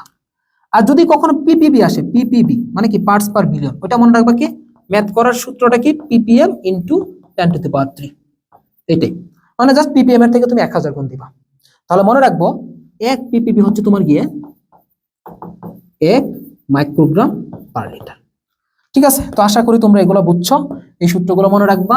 এরপর আরেকটা জিনিস একটু শিখিয়ে দিচ্ছি, যেমন ধরো শতকরা, শতকরা থেকে কিভাবে মোলারিটি, যেমন ধরো আমরা যদি বলা হয় কি যে শতকরা থেকে মোলারিটি, তাহলে কিভাবে নির্ণয় করবা, যে আমরা জানি কি মোলারিটি এস ইকুয়াল কি পার্সেন্ট ইনটু 10 ডিভাইডেড কি আণবিক ভর, এটা মনে রাখবো। আর যদি বলা হয় কি শতকরা থেকে পিপিএম, তাহলে যদি বলা হয় কি শতকরা থেকে পিপিএম এ নির্ণয় হলো পিপিএম, সেক্ষেত্রে মনে রাখবো কি আমরা পিপিএম ইকুয়াল কি পার্সেন্ট ইনটু 10 টু দি পাওয়ার 4 হয়ে গেল জিনিসটা। ওকে, তো আশা রাখি তোমাদের ইনশাল্লাহ এই ধরনের কোয়েশ্চেনে কোনো প্রকার মিস্টেক হবে না। তো আমাদের পরবর্তীতে কি ছিল, আচ্ছা এখানে তোমাদের যে আমি তুল্য সংখ্যাগুলো বলতেছিলাম, এখানে আরো দুইটা তুল্য সংখ্যা একটু কষ্ট করে ভাই তোমাদেরকে মনে রাখতে হবে। সেটা হচ্ছে কি পটাশিয়াম পার ম্যাঙ্গানেট, একটু এক্সট্রা করে মনে রাখবে পটাশিয়াম পার ম্যাঙ্গানেট। দেখো দুইটা কারণ লাগে অনেক সময়, পটাশিয়াম পার ম্যাঙ্গানেট এটার তুল্য সংখ্যা 5 এবং কি পটাশিয়াম ডাইক্রোমেট এইটার তুল্য সংখ্যা হচ্ছে তোমার কত এখানে 6। এই দুইটা জিনিস একটু মাথায় রেখো, তাহলে তুল্য সংখ্যা জিনিসটা তোমার ইনশাল্লাহ এখান থেকে হয়ে যাবে। ওকে, তো তুল্য সংখ্যা যদি জানো তুমি, তাহলে তুমি কি অম্লত্ব ক্ষারকত্ব জানবা, কারণ তুল্য সংখ্যা যে ভ্যালুগুলো আছে না, অম্লত্ব ক্ষারকত্ব মোটামুটি সেম। যেমন ধরো আমরা যদি বলি কি অ্যাসিডের ক্ষেত্রে ক্ষারকত্ব কত, যেমন HCl এর ক্ষারকত্ব কত 1, H2SO4 কত 2, নাইট্রিক অ্যাসিডের কত 1, পারক্লোরিক অ্যাসিডের কত তোমার 1। তারপর দেখো এইগুলোর ক্ষেত্রে কিন্তু সেম। সিমিলারলি দেখো তুমি যখন ক্ষারের ক্ষেত্রে তুমি অম্লত্ব নির্ণয় করবা তখন কিন্তু এই জিনিসগুলো তুমি পাবা। যেমন ধরো বিশেষ করে এটা আসে অ্যালুমিনিয়াম অক্সাইড, এটার ক্ষেত্রে তোমার আসে কি, যেটা তোমার অম্লত্ব কত, তখন কত বলবা, 6 বলতে পারবা। যদি বলে কি Fe2O3 তখন কত হবে, 6 হবে। ঠিক আছে, তো আশা রাখি তোমরা এটা ক্লিয়ার। পরের কোশ্চেন আসো। আচ্ছা, একটা ম্যাথমেটিক্যাল কোশ্চেন, এটা জিএসটি 23-24 সেশনে আসছে। দেখো জিএসটি 23-24 সেশনে প্রশ্নটাতে কি বলা আছে, আয়রন এবং সালফিউরিক অ্যাসিড বিক্রিয়া হলো, তোমার এখানে কি হলো, ফেরাস সালফেট হলো, হাইড্রোজেন হলো। সমীকরণ অনুযায়ী 27 ডিগ্রি সেলসিয়াস তাপমাত্রায় 1 atm চাপে 200 লিটার হাইড্রোজেন গ্যাস প্রস্তুত করতে কি পরিমাণ লোহার প্রয়োজন হবে। আমাকে দেখো এখানে কি দেওয়া আছে, ফার্স্ট অফ অল দেখো এখানে আমার কি দেওয়া আছে, টেম্পারেচার দেওয়া আছে T। আচ্ছা, তারপর দেখো এখানে আমার কি দেওয়া আছে, P দেওয়া আছে, একটু মাথায় রাখবা। তারপর দেখো এখানে V দেওয়া আছে। ওকে, তাহলে আমার দেওয়া আছে কি, এখানে P দেওয়া আছে, এখানে দেওয়া আছে হচ্ছে কি আমার P দেওয়া আছে, এখানে কি দেওয়া আছে আমার V দেওয়া আছে। ওকে, এখন আমাকে কি নির্ণয় করতে হবে, ডাব্লিউটা নির্ণয় করতে হবে। এখানে আমার কি দেওয়া আছে, আমার এমও দেওয়া আছে, আণবিক ভরটাও দেওয়া আছে, এখানে আমার এমও দেওয়া আছে এম। সো আমার নির্ণয় করতে হবে কি আলটিমেটলি এই যে প্রয়োজন মানে কি ডাব্লিউ ইকুয়াল 1। সো তুমি একটু চিন্তা করো তো, পরিমাণগত রসায়নে এই টাইপের কোনো ম্যাথ তুমি পাইছো কিনা, মানে এর আগে পাও নাই। এইটাকে আমরা বেসিক্যালি হচ্ছে আমরা পরিবেশ রসায়ন চ্যাপ্টারটাতে নিতে পারি। অর্থাৎ এটা মূলত নির্ণয় করতে হবে কি দিয়ে জানো, আমাদের যে আদর্শ গ্যাসের সমীকরণ আছে ওইটা দিয়ে, অর্থাৎ পিভি ইকুয়াল এনআরটি দিয়ে। কি দিয়ে নির্ণয় করবো আমরা এখানে, পিভি ইকুয়াল এনআরটি দিয়ে। দেখো আমরা কিভাবে নির্ণয় করি, একদম সিম্পলি ফোকাস করো। দেখো পিভি ইকুয়াল এনআরটি, আমরা জানি কি এটা আদর্শ গ্যাসের সমীকরণ। তাহলে আমরা যদি এখানে এনটাকে রাখি, এন ইকুয়াল কি হবে, পিভি ডিভাইডেড আরটি। ওকে, তারপর দেখো আমরা যদি বলি কি এন মোল সংখ্যা মানে কি, যৌগের ভর ডিভাইডেড আণবিক ভর, ডাব্লিউ ডিভাইডেড এম ইকুয়াল হচ্ছে কি পিভি ডিভাইডেড আরটি। সো আমাদের আলটিমেটলি কি করতে হবে, ডাব্লিউ নির্ণয় করতে হবে। সো ডাব্লিউ ইকুয়াল আমরা কি বলতে পারি, পিভি ডিভাইডেড আরটি ইনটু হচ্ছে কি এম। ওকে, তারপর চলো আমাদের যাই নেক্সট পার্টে যাই। তাহলে আমরা যদি এখানে ডাব্লিউটা বের করতে যাই, একটু দেখো সবগুলো ভ্যালু বসায় দেই, একটু খেয়াল করো, একটু খেয়াল করো। পি কত দেওয়া আছে এখানে, তোমার 1 এটিএম বাইজ 1 ইনটু ভি কত দেওয়া আছে এখানে আমাদের 200 লিটার 200। আচ্ছা, তারপর এম আণবিক ভর কত দেওয়া আছে এখানে 56। তারপর আসো আর কত দেওয়া আছে এখানে আমাদের, যেহেতু আমরা কি এটিএম এবং লিটারে আছি তার মানে আর এর মান কত হবে 0.082। এর পরবর্তীতে আসো আমাদের এখানে টি এর মান কত আছে এখানে 27 ডিগ্রি সেলসিয়াস, কেলভিনে নিলে 27 যোগ 273 কত আসবে আমাদের 300 কেলভিন। ওকে, এটার আগে একটু কনসেপ্ট একটা বোঝায় দিই। আমি একদম শুরু থেকে শুরু করে মানে একটু পরে গিয়ে শুরু করছি এটা। আগে দেখো এখানে দেখো এই বিক্রিয়ার ক্ষেত্রে তুমি প্রথমে সমতা করা লাগবে, একটু ওইটা বলতে ভুলে গেছিলাম। সমতা যদি করো তাহলে দেখো আয়রন কয়টা আছে, একটা, এখানে কয়টা আছে, একটা। ওকে, হাইড্রোজেন কয়টা আছে, দুইটা, এখানে দুইটা, সালফার একটা, সালফার একটা, অক্সিজেন অক্সিজেন চারটা, অক্সিজেন চারটা, হয়ে গেল, সমতা হয়ে গেল। অর্থাৎ আমরা এখান থেকে বলতে পারি যে এখানে ধরো 1 মোল আয়রন কি করে, এখানে কি করতে পারে, 1 মোল হাইড্রোজেনের সাথে বিক্রিয়া করতে পারে, এটা আমরা বলতে পারি না। তো এই জন্য দেখো আমরা কি করতে পারি, এখানে যদি আমরা ডাব্লিউটা ডিরেক্ট নির্ণয় করতে পারি তাহলে আমাদের হয়ে যাবে ইনশাআল্লাহ। তো দেখো এখন আমরা কি করব, দেখো এটা খুবই টাফ একটা ক্যালকুলেশন, কজ এখানে মেইন ঝামেলাটা করছে কোথায়, যে সি নাম্বারেও 452, ডি নাম্বারে 455 গ্রাম। তো টিচাররা আসলে এটাকে একদম কাছাকাছি ভ্যালু দিয়ে দিছে, তো আমাদের কিন্তু পুঙ্খানুপুঙ্খ ক্যালকুলেশনটা করা লাগবে। ওকে, তাহলে চলো আমরা একটু ক্যালকুলেশনটা ভালো করেই করি। দেখো এখানে 300 আসছে না, এই শূন্য দিয়ে আমরা এই শূন্য কাটবো, এই শূন্য দিয়ে আমরা এই শূন্য কাটলাম। আচ্ছা, এর পরবর্তীতে আসো আমরা যদি কত যাই, ধরো 3 7 অ্যাকচুয়ালি 3 37 3 20 60। ওকে, ওখানে আমাদের যাচ্ছে না। আচ্ছা, তারপরে দেখো আমরা এখানে কি পাইলাম, তাহলে উপরে পাইলাম 2, উপরে পাইলাম কত আমরা 2। তো আমরা যদি 2 দিয়ে আমরা যদি এটাকে কাটি তাহলে কত আসতেছে আমার এখানে, আমার আসছে কত 0.041 0.041। আমরা একটু আবার এটাকে নিচে নিয়ে আসি, দেখো উপরে আছে তোমার 56, নিচে আছে কত 0.041 ইনটু আসতেছে কত 3। আচ্ছা, এর পরবর্তীতে আমরা যদি যাই এখানে দেখো, ওকে কোথাও কি মিস্টেক হচ্ছে এখানে, 0.0 না ঠিকঠাকই আছে। আচ্ছা, তো এখন দেখো আমরা উপরে রাখলাম কত 56, নিচে পাইলাম কত এখানে 4.1। দেখো এটাকে আমরা ইকুয়াল 4.1 ইনটু একটা শূন্য দুইটা শূন্য 10⁻² ইনটু কত আসছে আমাদের 3 আসছে। ওকে, তারপর দেখো আমরা যদি এটা কি করি, যে 4 দিয়ে যদি ভাগ করি, দেখো 4 15 60, 4 15 কত 60, তাহলে দেখো 4 14 কত 56, বাট আমাদের তো এখানে 4.1 আছে, তাহলে আমাদের 14 বার যাবে না, তাহলে 13.8 বার গেল। কতবার গেল আমাদের 13.8। তাহলে আমরা যদি এখানে ই করি যে এটা দিয়ে কত যাবে এখানে 13 পয়েন্ট কত যাবে 4.1, 4 14 56, 4.1 13.9 ধরো, বা আমরা এখানে 14ই ধরলাম। আচ্ছা 14 ধরলাম, ঠিক আছে। তাহলে আমাদের আসছে 3। তাহলে এখানে কত আসবে দেখো, 3 4 12, 3 4 12, আরো আছে কত তোমার 2, 3 4 12, আরো আছে তোমার 2। তার মানে মোটামুটি কি এখানে ধরো 4.5 এর থেকে একটু বেশি, মানে 4.55 যাবে। এখানে কত আসবে, 4.5 এর কাছে, 5 এরকম, বা 5.4 এর মতো আসবে এখানে। আর অপর দিকে তোমার কত আসছে, tan স্কয়ার, সরি এখানে tan ইনভার্স 2 ছিল। তাহলে আলটিমেটলি এখানে কত আসতেছে দেখো, এটা এই tan ইনভার্স 2 উপরে গেলে কত হবে তোমার tan স্কয়ার, তার মানে কত, এখানে 454 এর আশেপাশে আসবে, অর্থাৎ 455 হবে এখানে। সো এটা একটু টাফ ক্যালকুলেশন ছিল। এই ধরনের প্রশ্ন আসলে তোমরা চেষ্টা করবো যে একটু পরে দাগানোর ক্ষেত্রে। কনসেপ্ট সহজ, তুমি জাস্ট এখানে আদর্শ গাছের সমীকরণ থেকে তুমি জাস্ট এটা নির্ণয় করতে পারবা, খুব ইজি। আর ঝামেলাটা কিন্তু ক্যালকুলেটর ছাড়া এই ক্যালকুলেশনটা করাতে। ওকে, এখন দেখো আমরা প্রথমে বিক্রিয়া ছিল, সমতা করলাম, আমরা দেখলাম কি 1 মোল আয়রন ইকুয়াল কি 1 মোল হাইড্রোজেন। সমীকরণ অনুযায়ী 27 ডিগ্রি সেলসিয়াস তাপমাত্রায় এতটুকু চাপে এত লিটার হাইড্রোজেন গ্যাস প্রস্তুত করতে, এত লিটার হাইড্রোজেন গ্যাস প্রস্তুত করতে কি পরিমাণ ভর প্রয়োজন হবে। তার মানে কি এতটুকু হাইড্রোজেন গ্যাস প্রস্তুত করতে তোমার কত মোল লাগবে, মোল থেকে আমরা এটা নির্ণয় করলাম, শেষ। ওকে, পরবর্তীতে আসো দেখি। নেক্সট কোশ্চেন কি বলছে, বলছে হচ্ছে পিএইচ এর মান যদি আমাদের 9 থেকে 10 হয়, পিএইচ এর মান যদি আমাদের কি হচ্ছে, যে ধরো 9 থেকে 10 হইলো পিএইচ এর মান, তাহলে ফেনলফথেলিনের নির্দেশকের বর্ণ কি হবে, নির্দেশকের বর্ণ, এটা আমাদের জিএসটি 22-23। তো আমরা চলো টাইট্রেশনের পর করার পর যে সমাপ্তি বিন্দুতে আমরা যে নির্দেশকগুলো ইউজ করি, তুমি টাইট্রেশন করলে একটা অম্ল এবং ক্ষারের টাইট্রেশন। সো সমাপ্তি বিন্দুতে তোমাকে এখানে একটা নির্দেশক ইউজ করতে হবে, যে দেখতে হবে যে দ্রবণটা কি এখন আমার অম্লীয় নাকি ক্ষারীয় নাকি প্রশম।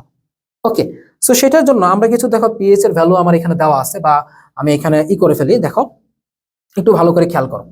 তো এখানে আমাদের এই বইয়ের ক্ষেত্রে বা আমাদের এই লেভেলে, মানে এইচএসসি লেভেলে বা অ্যাডমিশন লেভেলে, আমাদের মেইন প্রায়োরিটি হচ্ছে কি তোমার কোনটার বর্ণটা আসলে কি, কোনটা অম্লীয় মাধ্যমে কি বর্ণ দিচ্ছে, কোনটা ক্ষারীয় মাধ্যমে কি বর্ণ দিচ্ছে, এটা হচ্ছে আমাদের মেইন প্রায়োরিটি।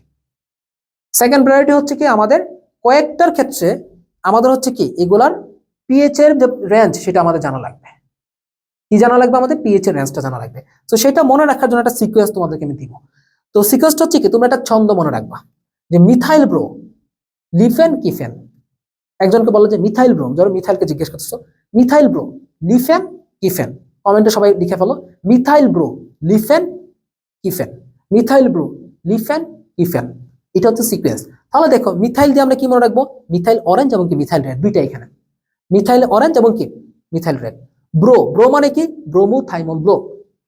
লি মানে কি লিটমাস। ফ্যান মানে কি ফেনল রেড। কি মানে কি ক্রিসল রেড। অপর ফ্যান মানে কি ফেনলফথেলিন। একটু মনে হইতে পারে ভাই এত মুখস্থ করবো, কয়েকবার জাস্ট প্র্যাকটিস করো, তোমার এমনিতে মনে হয়ে যাবে। তো এখন আসো এগুলো যদি আমরা পিএইচ এর পরিবর্তনটা দেখি, আমরা মনে রাখবো শুরু করবো কত দিয়ে, দেখো আমরা একটু অ্যারোগুলো দিয়ে নিই, এরগুলো দিয়ে নিই, দেখো অ্যারোগুলো দিয়ে নিলাম, ঠিক আছে। আচ্ছা তাহলে দেখো আমরা এখান থেকে মনে রাখবো হচ্ছে কি শুরু করবো হচ্ছে কত দিয়ে, 3 দিয়ে শুরু করবো, 3, তারপর হচ্ছে 4, 3, এরপরে 4, এরপর দিব কি 3টা 6, একটা 2টা 3টা 6, এরপর দিব কত আমরা 7 একটা 8 একটা, তাহলে 3 4 3টা 6 7 8, 3 4 3টা 6 7 8, ঠিক আছে। তাহলে 3 এখানে মূলত হচ্ছে কি 3.1 থেকে 4.2, একটু দেখবো মনে, এমনি প্র্যাকটিস করলে মনে থাকবে। এখানে হবে কি 4.2 থেকে তোমার 6.3, এখানে হবে হচ্ছে তোমার কি তোমার 6 থেকে তোমার ব্রহ্মথাই বলবো না, 6 থেকে হচ্ছে তোমার কি 7.2। আচ্ছা এইটা হবে তোমার কি 6 থেকে 8.0, এটা হবে কি 6 থেকে 8.4 পর্যন্ত সম্ভবত এরকম। তারপর দেখো এটা হবে কি তোমার ক্রিসলের হচ্ছে কি 7.2 থেকে সম্ভবত কত জানি 8.6 বা এই টাইপের একটা ভ্যালু আছে। ফেনলফথেলিনটা কি তোমার দেখো এখানে 8.3 থেকে মূলত কি 10 পর্যন্ত মূলত ফেনলফথেলিনটা হয়। তাহলে এগুলো হচ্ছে কি অ্যাপ্রক্সিমেট বর্ণ পরিবর্তনটা, তাহলে এগুলো হচ্ছে কি অ্যাপ্রক্সিমেট বর্ণ পরিবর্তনটা। ওকে, আচ্ছা এখন আসো আরেকটা জিনিস তোমাকে জানতে হবে, সেটা হচ্ছে কি তুমি যখন নির্দেশকগুলো ইউজ করবা, নির্দেশক যখন ইউজ করবে তুমি কোন জায়গায় কোন নির্দেশক ইউজ করবা। দেখো আমরা একটু নির্দেশকের ব্যবহারটা দেখি, নির্দেশক ব্যবহার সেটা একটু দেখে পেলাম। মনে রাখবা প্রথমে আমরা মনে রাখবো কি এখানে অ্যাসিড এবং ক্ষারটাকে সাজাবো। প্রথম আসো অ্যাসিড, তারপর আসো কি বেস, তারপর হচ্ছে কি আমাদের ইন্ডিকেটর, আমরা একটা চার্ট তৈরি করে ফেলি ইন্ডিকেটরস।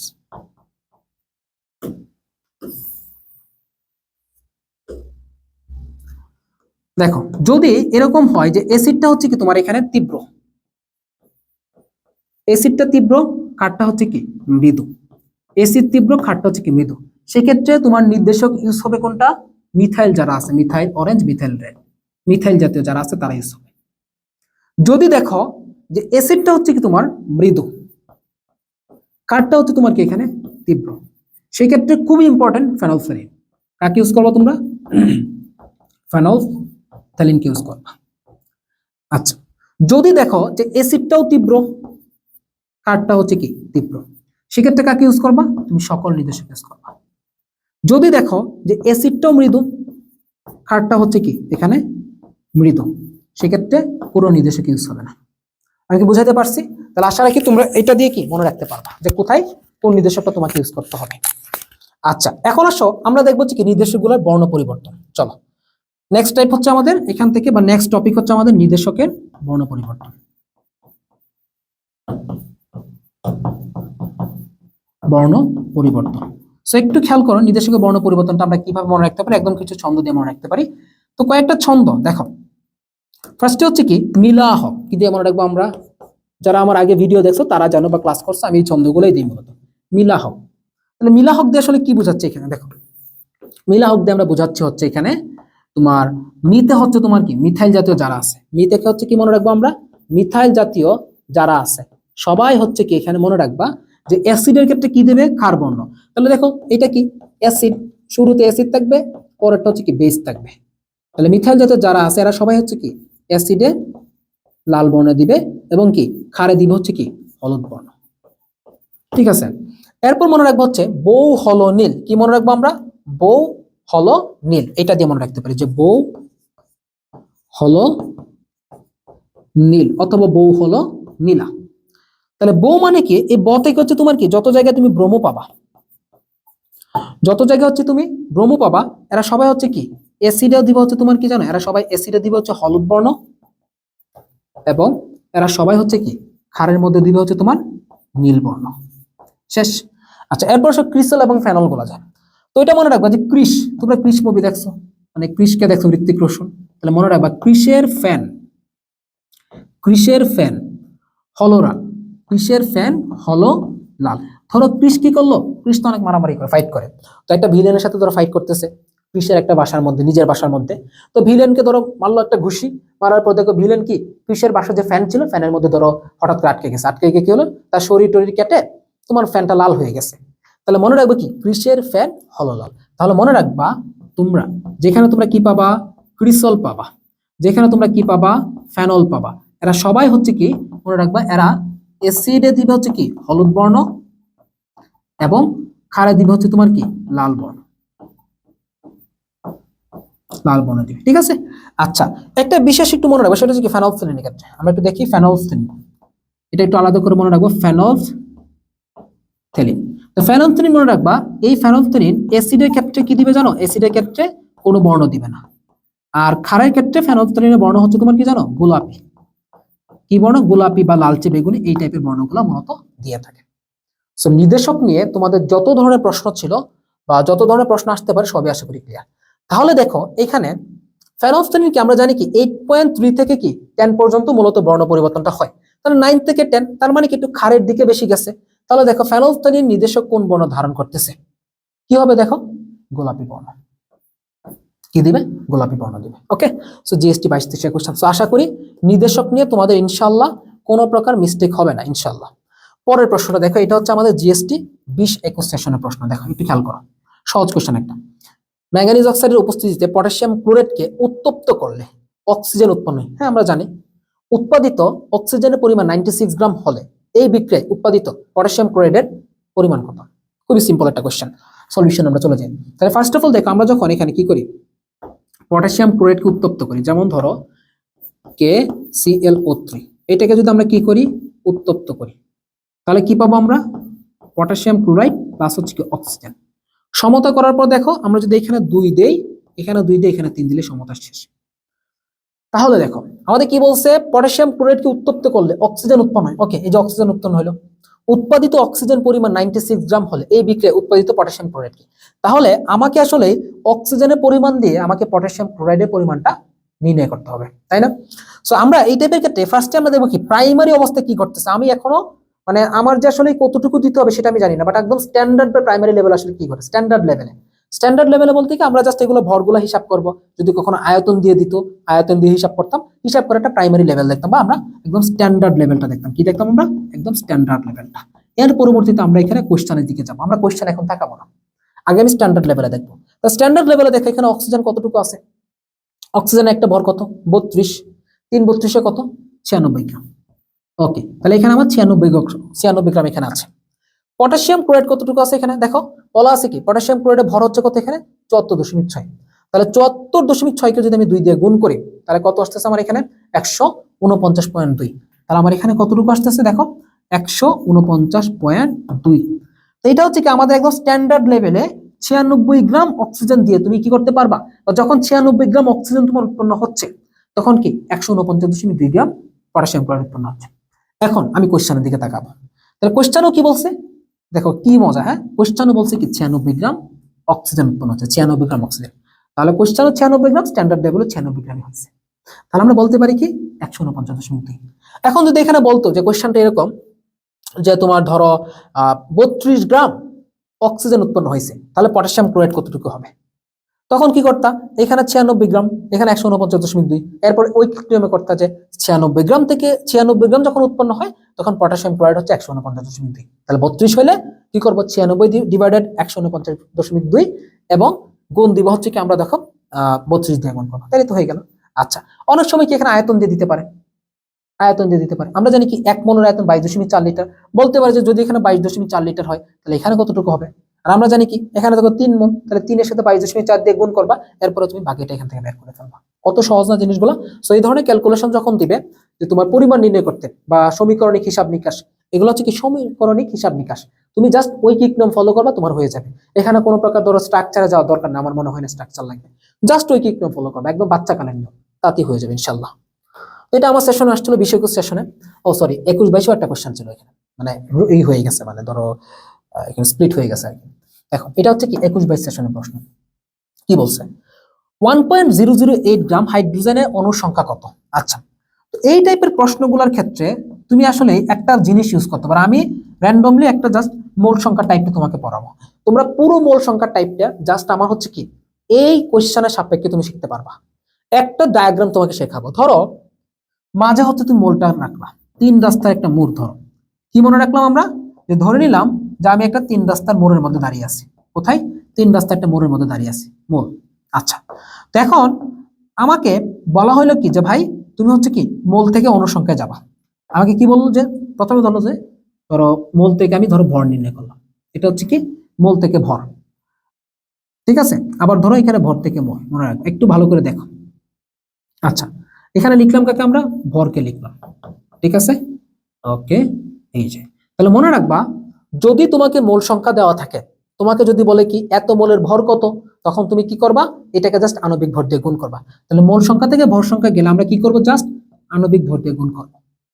আবার ধরো তোমাকে বলা হলো যে ধরো 40 গ্রাম অক্সিজেনের কত মোল আছে, তখন তুমি কি করবা যদি তোমাকে ভর দেওয়া থাকে এবং মোল নির্ণয় করতে বলে তুমি জাস্ট কি করবা ভরটাকে তুমি আণবিক ভর দিয়ে ভাগ করে ফেলবা। তাহলে এইখান থেকে যখন এখানে আসবা তুমি জাস্ট কি করবা আণবিক ভর দিয়ে ভাগ করবা, সিম্পল হিসাব। আচ্ছা, এরপরে তোমাকে যদি বলা হয় তুমি ভাই মোল থেকে আয়তনে যাও, কোথায় যাও মোল থেকে আয়তনে যাও, অথবা তোমাকে বলা হলো যে আয়তন থেকে তুমি মোল নির্ণয় করো, বলতেই পারে। তাহলে কি বলা হলো তুমি মোল থেকে আয়তনে যাও অথবা কি আয়তন থেকে মোল নির্ণয় করো। তাহলে আমার এখানে টাইপটা হচ্ছে কি আয়তন। ওকে, আমরা জানি কি 1 মোল গ্যাসের আয়তন কত 22.4 লিটার। তাহলে তোমাকে যদি মোল সংখ্যা দেওয়া থাকে, ধরো কোনো একটা গ্যাস কার্বন ডাইঅক্সাইড 3 মোলের আয়তন কত, যতই বলো তুমি জাস্ট কি করো 22.4 দিয়ে গুণ করো। তাহলে মোল থেকে যখন আয়তনে আসবো আমরা কি করব 22.4 দিয়ে গুণ করব। আবার যখন বলবে আয়তন থেকে তুমি মোলের দিকে যাও, যে তোমাকে বললো ধরো তোমাকে বললো হচ্ছে কি 11.2 লিটার কার্বন ডাইঅক্সাইডের কত মোল আছে, তো আয়তন থেকে যখন তুমি মোলে যাবা তখন কি করবা 22.4 দিয়ে জাস্ট ভাগ করবা, 22.4 দিয়ে কি করবা ভাগ করবা, শেষ। এখন আসলে আমাদের কাঙ্ক্ষিত সেই অণু বা আয়ন সংখ্যা দিয়ে যায়। দেখো যদি কখনো বলে যে তুমি হচ্ছে কি মোল থেকে অণুর সংখ্যা বা আয়ন সংখ্যা নির্ণয় করে, কি করো তুমি হচ্ছে কি মোল থেকে অণু, আমি অণু দিয়ে তোমাকে শেখাই, অণুর সংখ্যা নির্ণয় করো, তাহলে বা আয়ন সংখ্যা বলতে পারে। দেখো মোল থেকে যখন অণুর সংখ্যায় যাবা তুমি কি করবা জাস্ট অ্যাভোগাড্রো নাম্বার দিয়ে গুণ করবা। আবার অণু থেকে যখন আয়ন সংখ্যা মোল সংখ্যা আসবে তুমি জাস্ট কি করবা, অ্যাভোগাড্রো নাম্বার দিয়ে ভাগ করবা, শেষ। ঠিক আছে, এখানে অনেকে গুণ ভাগটা মনে না রাখতে পারে, তাহলে মনে রাখবা যখন তুমি মোল থেকে কোথাও যাবা, তুমি যখন মোল থেকে কোন একটা ডেস্টিনেশনে যাবা, তখন তুমি কি করবা, জাস্ট গুণ করবা। আবার কোন ডেস্টিনেশন থেকে যখন মোলে আসবা, তখন তুমি কি করবা, ভাগ করবা, শেষ। বুঝাইতে পারছি? এখন ধরো ভাইয়া তোমাকে কোন একটা যোগের থেকে কোন একটা যোগের ক্ষেত্রে বা অণুর ক্ষেত্রে তোমার ভর দেওয়া আছে, তোমাকে কি দেওয়া আছে, ভরটা দেওয়া আছে, তোমাকে বললো অনুসংখ্যা নির্ণয় করো, তুমি জাস্ট কি করবা, এই ভর থেকে এই রাস্তা ধরে মোলে আসবা, তারপর তুমি এখানে কি অনুসংখ্যা চলে যাবে, একদম একটা একটা জাস্ট ডায়াগ্রাম, কোনো সূত্র না, একটা ডায়াগ্রাম, শেষ হয়ে যাবে ইনশাল্লাহ।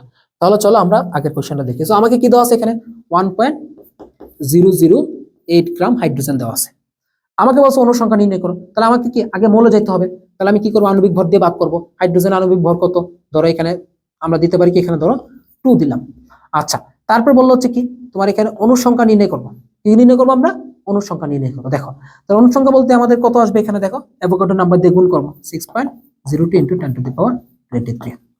ঠিক আছে, যদিও আমরা এখানে 1.008 না, এখানে মূলত হবে কি 2.016 হবে, মূলত এটা ভরটা এক্স্যাক্টলি ফ্রেম করলে আমরা এটা আসবে মূলত।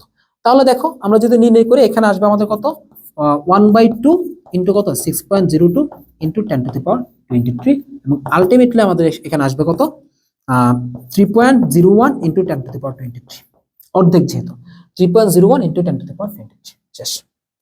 ঠিক আছে, তো আশা করি তোমরা একটা দিয়ে মানে একটা কোশ্চেন দিয়ে তুমি পুরো মোল সংখ্যা ডায়াগ্রামটা শিখে ফেলছো। জাস্ট মনে রাখবা, মোল থেকে কোথাও গেলে গুণ, কোথাও থেকে তুমি মোলে আসবে ভাগ করবা, মোল থেকে ভরে গেলে আণবিক ভর দিয়ে গুণ, ভর থেকে তুমি মোলে আসবা, বা তোমাকে কোশ্চেনে ভর দেওয়া আছে, তুমি যদি মোল সংখ্যা নির্ণয় করতে চাও আণবিক ভর দিয়ে ভাগ করবা। মোল থেকে তুমি আয়তনে যাবা, জাস্ট 22.4 দিয়ে গুণ করবা, তোমাকে আয়তন দেওয়া আছে, মোলে আসবে 22.4 দিয়ে ভাগ করবা। মোল থেকে অণু বা আয়ন সংখ্যা যাবা, তুমি কি করবা, অ্যাভোগাড্রো নাম্বার দিয়ে গুণ করবা। অনুবায়ন থেকে তুমি মোল সংখ্যা আসবে, অ্যাভোগাড্রো নাম্বার দিয়ে ভাগ করবা। এখন তোমাকে কোথায় দেওয়া আছে সেটা কোশ্চেনের ব্যাপার, তোমাকে অণু দেওয়া আছে, বললো কি আয়তন নির্ণয় করো, যে এতগুলো অণু অক্সিজেনের আয়তন কত হবে, তুমি সুন্দর করে ধরো অণু থেকে কি করবা, মোলে আসবা, মোল থেকে এই রাস্তা ধরে আয়তনে চলে আসবে, শেষ। একদম সিম্পল হিসাব নিকাশ, একটা ডায়াগ্রাম মনে রাখবে। ওকে, জিএসটি 21-22 আমাদের আরেকটা কোশ্চেন আসছে, যে কোনটি জারণ মান নিয়ে আসছে, কি নিয়ে আসছে, জারণ মান নিয়ে। সো বলা আছে যে অক্সিজেনের জারণ সংখ্যা -½ হবে কোনটিতে, তাহলে প্রথমটাই দেখো, আমরা যদি অপশন এ তে চেষ্টা করি, যে Na2O2, অপশন বি তে আমাদের কত, H2O2। আমি একটু তোমাদেরকে নির্ণয় করে শেখাই, যদিও আমি এখানে চোখে দেখা মতো বলতে পারবো, K2O এবং হচ্ছে এখানে KO2। দেখো এখানে তোমার কত হবে, আমরা জানি কি মুক্ত অবস্থায় জারণ মান 0, তাহলে অক্সিজেনের ক্ষেত্রে বলছে সোডিয়ামের জারণ মান কত, আমরা জানি কি 1, এক নম্বর গ্রুপে জারণ মান 1, 2 দিয়ে গুণ করলাম, প্লাস অক্সিজেনের জারণ মান কি ধরবো আমরা, যেহেতু নির্ণয় করবো এক্স ধরবো, তাহলে কত আসবে, 2x = 0। আমার এখানে কত আসতেছে দেখো, 2x = -2, বা আমরা বলতে পারি কি x = কত আসতেছে, -1, x = কত আসছে আমার এখানে, -1। ওকে, তাহলে এটার ক্ষেত্রে আমরা কত পাইলাম, -1 পাইলাম। ওকে, পরেরটাতে আসো, এইটাতে যদি আমরা নির্ণয় করি, দেখো এখানে কি আসতেছে, আমরা ধরলাম হচ্ছে কি পটাশিয়ামের জন্য কত ধরলাম, এখানে 1 × 2 + x = কত আসবে, 0, মুক্ত অবস্থায় 0 আসবে, তাহলে x = কত আমার এখানে, সিম্পল -2। এটার ক্ষেত্রে আসো, আমরা যদি নির্ণয় করি, তাহলে দেখো হাইড্রোজেনের কত 1, এখানে × 2 + 2x = 0, এখানে আলটিমেটলি কত আসবে, x = কত হবে, -1, এটার জন্য কত, -1। এখানে দেখো কত আসতেছে, পটাশিয়ামের জন্য আমরা কত 1, যেহেতু একটা পটাশিয়াম এখানে রাখলাম, প্লাস কত আসতেছে 2x = কত, 0, বা x = কত, -1/2। সো আমাদের আলটিমেটলি आंसर কোনটা, এটা হচ্ছে কি আমাদের आंसर। তাহলে কোথায়, KO2, এই যে। ওকে, সো আমরা আশা করি জারণ মান তোমরা খুব ইজিলি নির্ণয় করতে পারবা, জাস্ট মুক্ত অবস্থায় 0, চার্জিত অবস্থায় চার্জের সমান, আর কিছু লাগবে না। 21-22 কোশ্চেন ছিল। তো আমরা জারণ মান কিন্তু এই কোশ্চেনটা শিখে ফেলছি। ওকে, সো আমরা গুচ্ছতে যত প্রশ্ন আসছে আমি তোমাদেরকে এই ভিডিওতে তোমাদেরকে সলভ করে দিচ্ছি। ওকে, এখন আমরা আরো কয়েকটা কোশ্চেন এখানে রাখছি, 5টা বা 6টা কোশ্চেন আছে, 5টা মনে হয় ইসলাম ইউনিভার্সিটি বা অন্যান্য ইউনিভার্সিটিতে আসা কোশ্চেন। দেখো কি বলছে এখানে, বলছে হচ্ছে কি ইসলাম ইউনিভার্সিটি 15-16 সেশনের কোশ্চেন, যে কার্বন ডাই অক্সাইডের ক্ষারকত্ব কত। ওকে, কি বলছে এখানে, কার্বন ডাই অক্সাইডের ক্ষারকত্ব কত। তো ফার্স্টে মনে রাখতে হবে তোমার ক্ষারকত্ব জিনিসটা কি। দেখো ক্ষারকত্ব এবং অম্লত্ব বলে তোমার কিছু টার্ম আছে, জানো, ক্ষারকত্ব এবং অম্লত্ব টার্ম। যদিও আমি শুরুর দিকে আমি একটা কোশ্চেনে তোমাদেরকে ক্ষারকত্ব এবং অম্লত্ব নিয়ে একটু ধারণা দিছি। ক্ষারকত্ব জিনিসটা কি, দেখো ক্ষারকত্ব জিনিসটা হচ্ছে কোন একটা অম্লের ক্ষমতা, কোন একটা অম্ল যত মোল মনোপ্রোটিক অ্যাসিডকে প্রশমিত করে, আবারও বলি, যে কোনো একটা অম্ল যত মোল মনোপ্রোটিক অ্যাসিডকে প্রশমিত করে সেটা হচ্ছে কি তার ক্ষারকত্ব। তাহলে মনে রাখবো, একটি অম্ল যত মোল মনোপ্রোটিক ক্ষারকত্ব বলছে না, একটি অম্ল যত মোল মনোপ্রোটিক ক্ষারককে প্রশমিত করে, মনোপ্রোটিক ক্ষারককে প্রশমিত করে, সেটা হচ্ছে কি তার ক্ষারকত্ব। ওকে, তাহলে এখানে মনোপ্রোটিক ক্ষারক বলতে কাকে বোঝাচ্ছে? সিম্পল, যে ক্ষারকের ক্ষেত্রে একটা হাইড্রোক্সাইড আছে, যেমন আমরা বলতে পারি এখানে সোডিয়াম হাইড্রোক্সাইডকে বলতে পারি।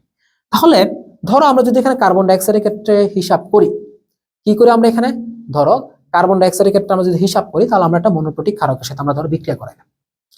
সাপোজ আমরা যদি দেখি এখানে কি carbon dioxide plus sodium hydroxide বিক্রিয়া করার পর কি হবে এখানে দেখো, ফার্স্টে এখানে দেখো আমাদের কি হবে, এখানে একটা H2O হবে, এখানে এদিকে হবে কি H2O প্লাস হবে কি এখানে দেখো সোডিয়াম কার্বনেট Na2CO3। তাহলে আমরা যদি সমতা করি, দেখো সোডিয়াম দুইটা, এখানে দিলাম দুইটা, অক্সিজেন এই পাশে কয়টা তিনটা, আর এখানে কয়টা চারটা, এখানে কয়টা হলো দুইটা দুইটা চারটা, কার্বন এখানে কয়টা একটা, এখানে একটা, হাইড্রোজেন এখানে কয়টা দুইটা, এখানেও দুইটা হয়ে গেল। সো একটু খেয়াল করে দেখো, এই যে কার্বন ডাইঅক্সাইড আমরা পাইলাম, এই যে আমরা কার্বন ডাইঅক্সাইডটা পাইলাম, এটা কত মোল? এখানে 1 মোল আছে। এই যে মনোপ্রোটিক অ্যাসিডটার সাথে সে বিক্রিয়া করলো, মনোপ্রোটিক ক্ষারকটার সাথে সে বিক্রিয়া করলো, সে কত মোল ক্ষারককে প্রশমিত করলো? 2 মোল ক্ষারককে সে প্রশমিত করলো। তাহলে আমরা কি বলতে পারি, কার্বন ডাইঅক্সাইডের ক্ষারকত্ব কতটুকু? এখানে হবে কি 2। সিমিলারলি সালফার ডাইঅক্সাইডের ক্ষেত্রে 2 হবে। অনেকেই তোমরা এই জিনিসগুলো প্যাচ লাগাও, মনে রাখবা ক্ষারকত্ব হচ্ছে কার জন্য? অম্লের জন্য, আর অম্লত্ব জিনিসটা কার জন্য? ক্ষারকত্বের জন্য। সো আমরা যে তুল্য সংখ্যা যে জিনিসটা নির্ণয় করছিলাম না, যেটাই তুল্য সংখ্যা যে মানগুলো আছে, এটা দিয়ে তুমি কি করতে পারবা? অম্লত্ব এবং ক্ষারকত্ব নির্ণয় করতে পারবে, সেম মান। তাহলে ওই টপিকটা বুঝলেই তুমি, বা ওই টপিকের ভ্যালুগুলো মনে রাখলে এগুলো মনে রাখতে পারবা। কার্বন ডাইঅক্সাইডটা ইম্পর্টেন্ট আছে, এটা তুমি ঠিক করবা। যদি কখনো তোমার হচ্ছে কি কখনো যদি তোমার কাছে আসলে মনে হয় যে তুমি ট্রিক্সের মাধ্যমে পারবা না, তখন তুমি বিক্রিয়া করবা। যদি তোমাকে ক্ষারকত্ব বলে, ধরো সোডিয়াম হাইড্রোক্সাইডের সাথে ওই অ্যাসিড বা ওই অম্লীয় অক্সাইডটাকে তুমি বিক্রিয়া করে ফেলবা। আর অম্লত্ব বলে ধরো তুমি HCl এর সাথে বিক্রিয়া করো। ধরো আমি একটা যদি এখানে অম্লত্বর ক্ষেত্রে দেখাই, সাপোজ আমি এখানে দেখালাম কি, ধরো অম্লত্বের ক্ষেত্রে দেখাইলাম, তাহলে অম্লত্ব কার ক্ষমতা? কোন একটা ক্ষারকের ক্ষমতা। যেমন যে কোনো একটা ক্ষারক যদি একটা মনোপ্রোটিক অ্যাসিডের সাথে বিক্রিয়া করে, তাহলে যত মোল মনোপ্রোটিক অ্যাসিডকে সে প্রশমিত করবে। মনোপ্রোটিক অ্যাসিড বলতে আমরা HCl কে ধরতে পারি, একটা মাত্র হাইড্রোজেন আছে। তাহলে আমরা একটা ক্ষারক ধরলাম, ধরো আমরা যদি এখানে কি ধরি, ক্যালসিয়াম হাইড্রোক্সাইড ধরলাম। ওকে, আমরা শর্টকাটে কি জানি? শর্টকাটে জানি কি, তোমার কোন একটা ক্ষারকের হাইড্রোক্সাইড সংখ্যা হচ্ছে কি ওই ক্ষারকটার অম্লত্ব। তাহলে দেখো আমরা ট্রিক্সের মাধ্যমে কি বুঝলাম, এখানে হাইড্রোক্সাইড দুইটা, তার মধ্যে ক্ষারকত্ব হবে কি, সরি অম্লত্ব হবে কত? 2 হবে। বাট আমরা একটি বিক্রিয়া করে দেখি, তাহলে একটা মনোপ্রোটিক অ্যাসিডের সাথে বিক্রিয়া করবে, করার পর সে কি করবে, এখানে কি ক্যালসিয়াম ক্লোরাইড তৈরি করবে, প্লাস ওইদিকে আসবে কি আমাদের H2O। তুমি জাস্ট এখানে 2 দাও, বাকি সবকিছু তোমার এখানে হিসাব মিলে যাবে। ঠিক আছে, বাকি সব থেকেও একদম সমতা হয়ে গেছে। তাহলে দেখো এই ক্যালসিয়াম হাইড্রোক্সাইড কত মোল মনোপ্রোটিক অ্যাসিডকে প্রশমিত করলো? 2 মোল মনোপ্রোটিক অ্যাসিডকে প্রশমিত করলো। তার মানে এটার অম্লত্ব কত? 2। শুধু এইটুকু মনে রাখবা, ক্ষারকত্ব হচ্ছে অম্লের জন্য, আর অম্লত্ব হচ্ছে কি ক্ষারকের জন্য। এটা জাস্ট মনে রাখো, ঠিক আছে? তাহলে আমাদের অম্লত্ব ক্ষারকত্ব আশা করি ক্লিয়ার হয়ে গেছে। পরের কোশ্চেনে আসো, এখানে কি বলছে, বিক্রিয়া দেওয়া আছে একটা, বিক্রিয়াটির ক্ষেত্রে ক্লোরিনের তুল্য ওজন বের করো। তাহলে আমাদের তুল্য ওজন বা কি বলছে, তুল্য ভর বের করতে বলছে। ওকে, মনে রাখবা তুল্য ওজন অথবা কি তুল্য ভর যদি বলা হয়, তুল্য ওজন বা তুল্য ভর মানে হচ্ছে কি আণবিক ভরকে তুমি কি করবা, তুল্য সংখ্যা দিয়ে ভাগ করবা। তাহলে কাকে তুমি জাস্ট কি করবা, আণবিক ভরকে তুল্য সংখ্যা দিয়ে তুমি ভাগ করবা, তাহলে তোমার এটা নির্ণয় হয়ে যাবে। সো দেখো এখানে ক্লোরিন কি আছে, এখানে ধরো ক্লোরিন আছে, ক্লোরিন কোথায়? ক্লোরিন আছে, দেখো বিক্রিয়াটির ক্ষেত্রে ক্লোরিনের তুল্য সংখ্যা কত? আচ্ছা, তাহলে এখানে ক্লোরিনের তুল্য সংখ্যা কত হবে বলো, একটু বলো। দেখো ফার্স্টে আসো আণবিক ভরের ক্ষেত্রে, তাহলে ক্লোরিনের আণবিক ভর কত বলো? ক্লোরিনের আণবিক ভর কত? এই যে ক্লোরিন, এই ক্লোরিনের আণবিক ভর কত? 71, যেহেতু এটা অণু হিসেবে, তাই না? তাহলে 35.5 ইন্টু কত? 2, তার মানে 71, আণবিক ভর 71। তুল্য সংখ্যা কত হবে? এটা কি একটা অধাতু না? তাহলে অধাতুর তুল্য সংখ্যা মানে কি, বা ইকুইভ্যালেন্ট নাম্বার কত হবে এখানে? দেখো এই ক্লোরিনের যোজনী, আমরা জানি কি অধাতুর তুল্য সংখ্যা মানে কি, অধাতুর যোজনী ইন্টু অণুতে পরমাণু সংখ্যা 2। তাহলে তুল্য সংখ্যা, সরি অধাতুর যোজনীটা কত? এখানে 1, আর এখানে অণুতে পরমাণু কয়টা? 2টা, হবে কত? মানে 2 হবে। আবারও বলি, এখানে ক্লোরিন কি একটা অধাতু আছে? আচ্ছা, তো অধাতুর তুল্য সংখ্যা আমরা জানি কি, আমরা প্রথম কোশ্চেনে বা দ্বিতীয় কোশ্চেনে সম্ভবত শিখে আসছি, অধাতুর যোজনী ইনটু অণুতে পরমাণু সংখ্যা। তাহলে এই ক্লোরিনের যোজনী 1, এটার অণুতে পরমাণু হচ্ছে কত? 2টা, 2। আমরা জাস্ট 2 দিয়ে ভাগ করলাম, তাহলে কত আসতেছে আমাদের? যেইটাও সেই কত, 35.5। এই যে 35.5 আসতেছে, ঠিক আছে। আচ্ছা, পরেরটা আসো, এটা ইসলাম ইউনিভার্সিটি 11-12 সেশনের কোশ্চেন, যে বলছে কি পটাশিয়াম ডাইক্রোমেটের তুল্য ওজন বের করা। সো আমরা বলতে পারি কি তুল্য সংখ্যা, তুল্য ওজন, এগুলো খুবই ইম্পর্টেন্ট, খুবই ইম্পর্টেন্ট।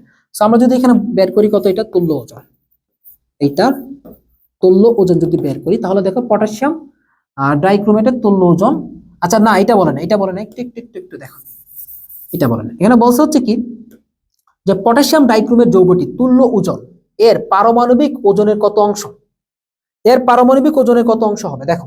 তাহলে আমরা মনে রাখবো এখানে তুল্য ওজন, দেখো তুল্য ওজন, ঠিক আছে, ইকুয়াল আমরা কি জানি, আণবিক ভর মানে কি এম ডিভাইডেড কি তুল্য সংখ্যা, তাই না? এম ডিভাইডেড তুল্য সংখ্যা।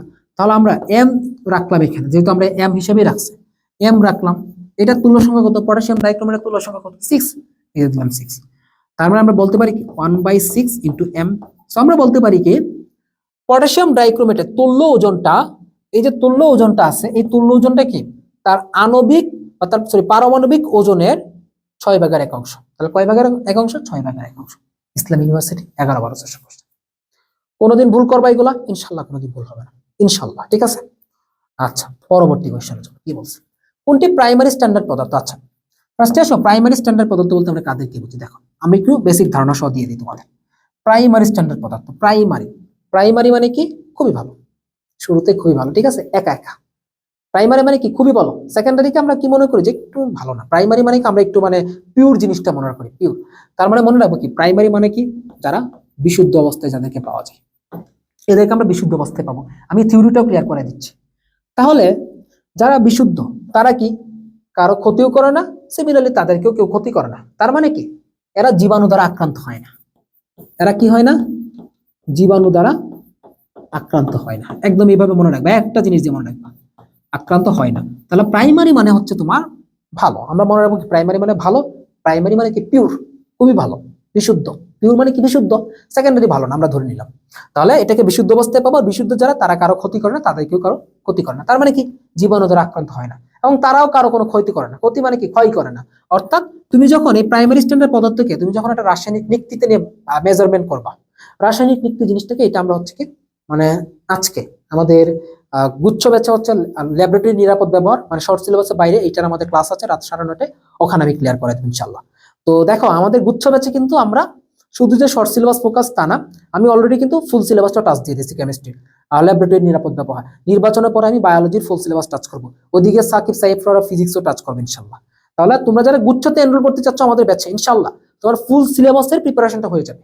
আর তোমার যদি পরিচিত কেউ জাস্ট গুচ্ছ ব্যাচে এনরোল করে থাকে, বা আমাদের অসমিয়ামের গ্রুপে যদি তুমি যাও, তাহলে ব্যাচের ক্লাসগুলো কেমন হয় টোটাল রিভিউটা তুমি ইনশাল্লাহ পাবা। খুব ডেডিকেটেডলি আমরা পড়াচ্ছি, এবং এখানে আমরা এখন দেখবো আমাদের কিন্তু ফ্রি কন্টেন্ট খুবই কম আসতেছে, কারণ আমরা পুরো টাইমটা হচ্ছে কিন্তু আমরা ওই পেইড ব্যাচের দিকে দিচ্ছি, ঠিক আছে। আচ্ছা, তাহলে জীবাণু দ্বারা আক্রান্ত হয় না, তার মানে কি অন্য কাউকে সে ক্ষতি করে না, অর্থাৎ কি রাসায়নিক নিক্তির ক্ষয় হয় না। তাহলে এদেরকে মেজারমেন্ট করলে কি হবে না, রাসায়নিক নিক্তির ক্ষয় হয় না। আমি কি বলছিলাম, এরা বিশুদ্ধ, কারো কাছে যায় না, মানে তাদের কাছে কেউ আসে না। অর্থাৎ এরা কি পানি গ্রহণও করে না, পানি ত্যাগও করে না, পানি গ্রাহী বা ত্যাগী নয়। সিম্পল, এই বৈশিষ্ট্যগুলো আশা করি তোমরা পারবা।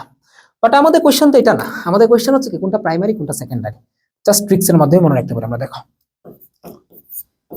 প্রাইমারি, ওকে, তাহলে প্রাইমারি, আর অপর পাশে আমরা পড়বো হচ্ছে কি সেকেন্ডারি।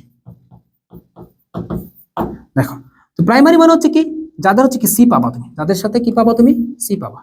প্রাইমারি মানে হচ্ছে কি এখানে কি থাকবে বলো, সি থাকবে, একদম সিম্পল। তাহলে প্রাইমারি মানে কি এখানে কি থাকবে, সি থাকবে। সি মানে কিন্তু কার্বনে যে কোনো একটা সি থাকতে পারে, ঠিক আছে। যেমন ধরো আমরা যদি বলি এখানে পটাশিয়াম ডাইক্রোমেট, কি বলতে পারি, পটাশিয়াম ডাইক্রোমেট বলতে পারি।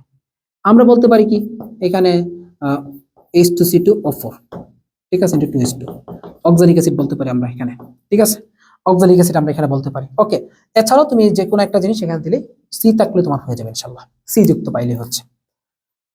অপর দিকে দেখো সেকেন্ডারি বলতে কি সি থাকবে না, সোজা হিসাব সি নেই।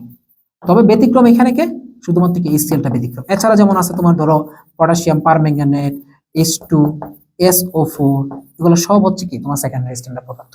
বাকি তুমি এমনিতে দেখলেই বলতে পারবা। যদি বলি কি এখানে পটাশিয়াম হাইড্রোক্সাইড, যদি বলি হচ্ছে নাকি সোডিয়াম হাইড্রোক্সাইড, এগুলো সব হচ্ছে কি সেকেন্ডারি স্ট্যান্ডার্ড পদার্থ। তো দেখা মতো বলতে পারবো, আমি জাস্ট শর্টের মধ্যে তোমাকে বুঝাই দিলাম। সো আমাদের যে প্রশ্নটা ছিল যে কোনটি আসলে তোমার প্রাইমারি স্ট্যান্ডার্ড পদার্থ, তাহলে সি কোথায় আছে দেখো, এই যে সি, পটাশিয়াম ডাইক্রোমেটে সি আছে, তার মানে কি এটা প্রাইমারি স্ট্যান্ডার্ড পদার্থ। HCl যদিও সি আছে, বাট এটা কিন্তু ব্যতিক্রম। ওকে, আচ্ছা, ওকে, নেক্সট দেখো কি বলছে এটা। আমাদের এখানে বলা আছে, দেখো কোশ্চেনটা এটাই মনে হয় আমাদের লাস্ট কোশ্চেন। 25 ml কি বলছে এখানে দেখো, 25 ml 0.1 মোলার সোডিয়াম কার্বনেটের জলীয় দ্রবণকে সম্পূর্ণ প্রশমিত করতে 0.1 নরমাল, কি বলছে 0.1 নরমাল H2SO4 প্রয়োজন হবে। কত লিটার, মানে ভিটা নির্ণয় করতে বলছে। তাহলে আমি যদি এখানে ধরো এটা সালফিউরিক অ্যাসিডের কথা বলছে, কি বলছে সালফিউরিক অ্যাসিডের কথা বলছে। আচ্ছা, তাহলে এখানে দেখো আমি কি বলতে পারি, এটা হচ্ছে আমরা ধরলাম কি এখানে V1, এটাকে ধরলাম আমরা V1, এটাকে ধরলাম কি আমরা S1। ওকে, আচ্ছা, এখানে E1 কত হবে তাহলে, সোডিয়াম কার্বনেট E1, তাহলে কি বলছিলাম কোন একটা জারণ বিজন মানে একটা যৌগের ক্ষেত্রে, আয়নিক যৌগের ক্ষেত্রে ইলেকট্রনের আদান প্রদান, অর্থাৎ এখানে তো সোডিয়াম এবং কার্বনেটের মধ্যে দুইটা ইলেকট্রন আদান প্রদান করছে, তাহলে এখানে E1 কত হবে 2 হবে। 0.1 নরমাল, তার মানে এখানে আমরা ঘনত্ব বলতে কত বলতে পারি n, নরমালিটি, এখানে কিন্তু নরমালিটিতে দেওয়া আছে, মোলারিটিতে দেওয়া নেই। সো আমি একটু ডিফিকাল্টও করাচ্ছি। এখানে কত আছে 0.1 নরমাল দেওয়া আছে। কি বলছে সালফিউরিক অ্যাসিড, তাহলে সালফিউরিক অ্যাসিডের তুল্য সংখ্যা কত হবে E2, এটা কত হবে এখানে বলো 2 হবে, কারণ হাইড্রোজেন দুইটা। সো আমরা কি জানি, মূলত আমরা জানি হচ্ছে কি দেখো, আমরা জানি হচ্ছে কি V1 S1 E1 ইকুয়াল হচ্ছে কি V2 S2 E2। আমাদের বের করতে হবে হচ্ছে কি V2টা কত, তাই না, V2টা বের করতে হবে। সো আমরা এখানে যদি একটু ক্যালকুলেশনটা করি, দেখো একটু কনভার্ট করলে V1 S1 E1 equal V2 S2। আমরা জানি কি নরমালিটি, দেখো আমরা একটা জিনিস জানি সবাই, মোটামুটি যারা পড়ছো তারা জানো যে নরমালিটি n ইকুয়াল কি জানি, মোলারিটি ইনটু তুল্য সংখ্যা, এটা আমরা জানি না। তাহলে আমরা এইটুককে কি বলতে পারি, নরমালিটি বলতে পারি। তাহলে আমরা বলতে পারি কি V2 N2। কোনো সমস্যা আছে, সমস্যা নাই। তাহলে আমরা জাস্ট V2টা বের করব, V2 equal V1 S1 E1 divided হচ্ছে তোমার N2। তাহলে V1 কত এখানে 25 ml, S1 কত 0.1, তারপর দেখো E1 কত এখানে 2, এরপর দেখো নরমালিটি কত আছে এখানে 0.1 দেওয়া আছে। আমরা যদি কাটাকাটি করি আলটিমেটলি এখানে কত আসবে, এটা কাটা আসতেছে কত আমার এখানে 25 দুগুণে 50, 25 দুগুণে আসছে আমার এখানে 50। ওকে, তো এইটুকু সম্ভবত, তাই না? আচ্ছা, ও এটা সরি অন্য একটা ভিডিও ছিল। সো এই হচ্ছে আমাদের মোটামুটি আজকের এই কোয়েশ্চেন ব্যাংক সলভ সিরিজ। তো আশা রাখি তোমাদের এই কেমিস্ট্রি মানে পরিমাণগত রসায়নের উপর একটা মোটামুটি না মোটামুটি একটা রিভিশনের একটা ধারণা তোমাদেরকে দিয়ে দিছি, এবং আমি এখানে কোনো কিছু ছাড় দিই নাই। যে প্রশ্নটা পাইছি আমি সেটার আলোকে তোমাদেরকে এখানে পড়াই দিচ্ছি। সো তোমরা যেটা ইম্পর্টেন্ট মনে রাখবা, তুল্য সংখ্যার টাইপগুলো একটু ভালো করে দেখবা, তুল্য সংখ্যাগুলো। এরপর হচ্ছে তোমরা টাইট্রেশন খুব ভালো করে পড়বা, মোলারিটি গুলো একটু দেখবা, মানে ঘনমাত্রা মোল সংখ্যা মোটামুটি ধরো এই জিনিসগুলো ইম্পর্টেন্ট, আর জারণ বিজারণ গুলো একটু দেখবা। তাছাড়া কি ভাইয়ের ক্লাসটা অনেক বেশি ভালো লাগছে, যদি ইউটিউব থেকে দেখো তাহলে ইউটিউব চ্যানেলটা একটু সাবস্ক্রাইব করে রাখতে পারো। আমি চেষ্টা করব আমাদের পেইড কোর্সের বাইরে আমি যতটুকু সময় পাই, আমি আবারও বলতেছি আমি জিএসটি পেইড ব্যাচটাতে আমি খুব বেশি সময় দিচ্ছি। আমি চাই যারা এখানে ভর্তি হয়েছে তাদেরকে যেন আমি সর্বোচ্চ একটা সাপোর্ট দিতে পারি।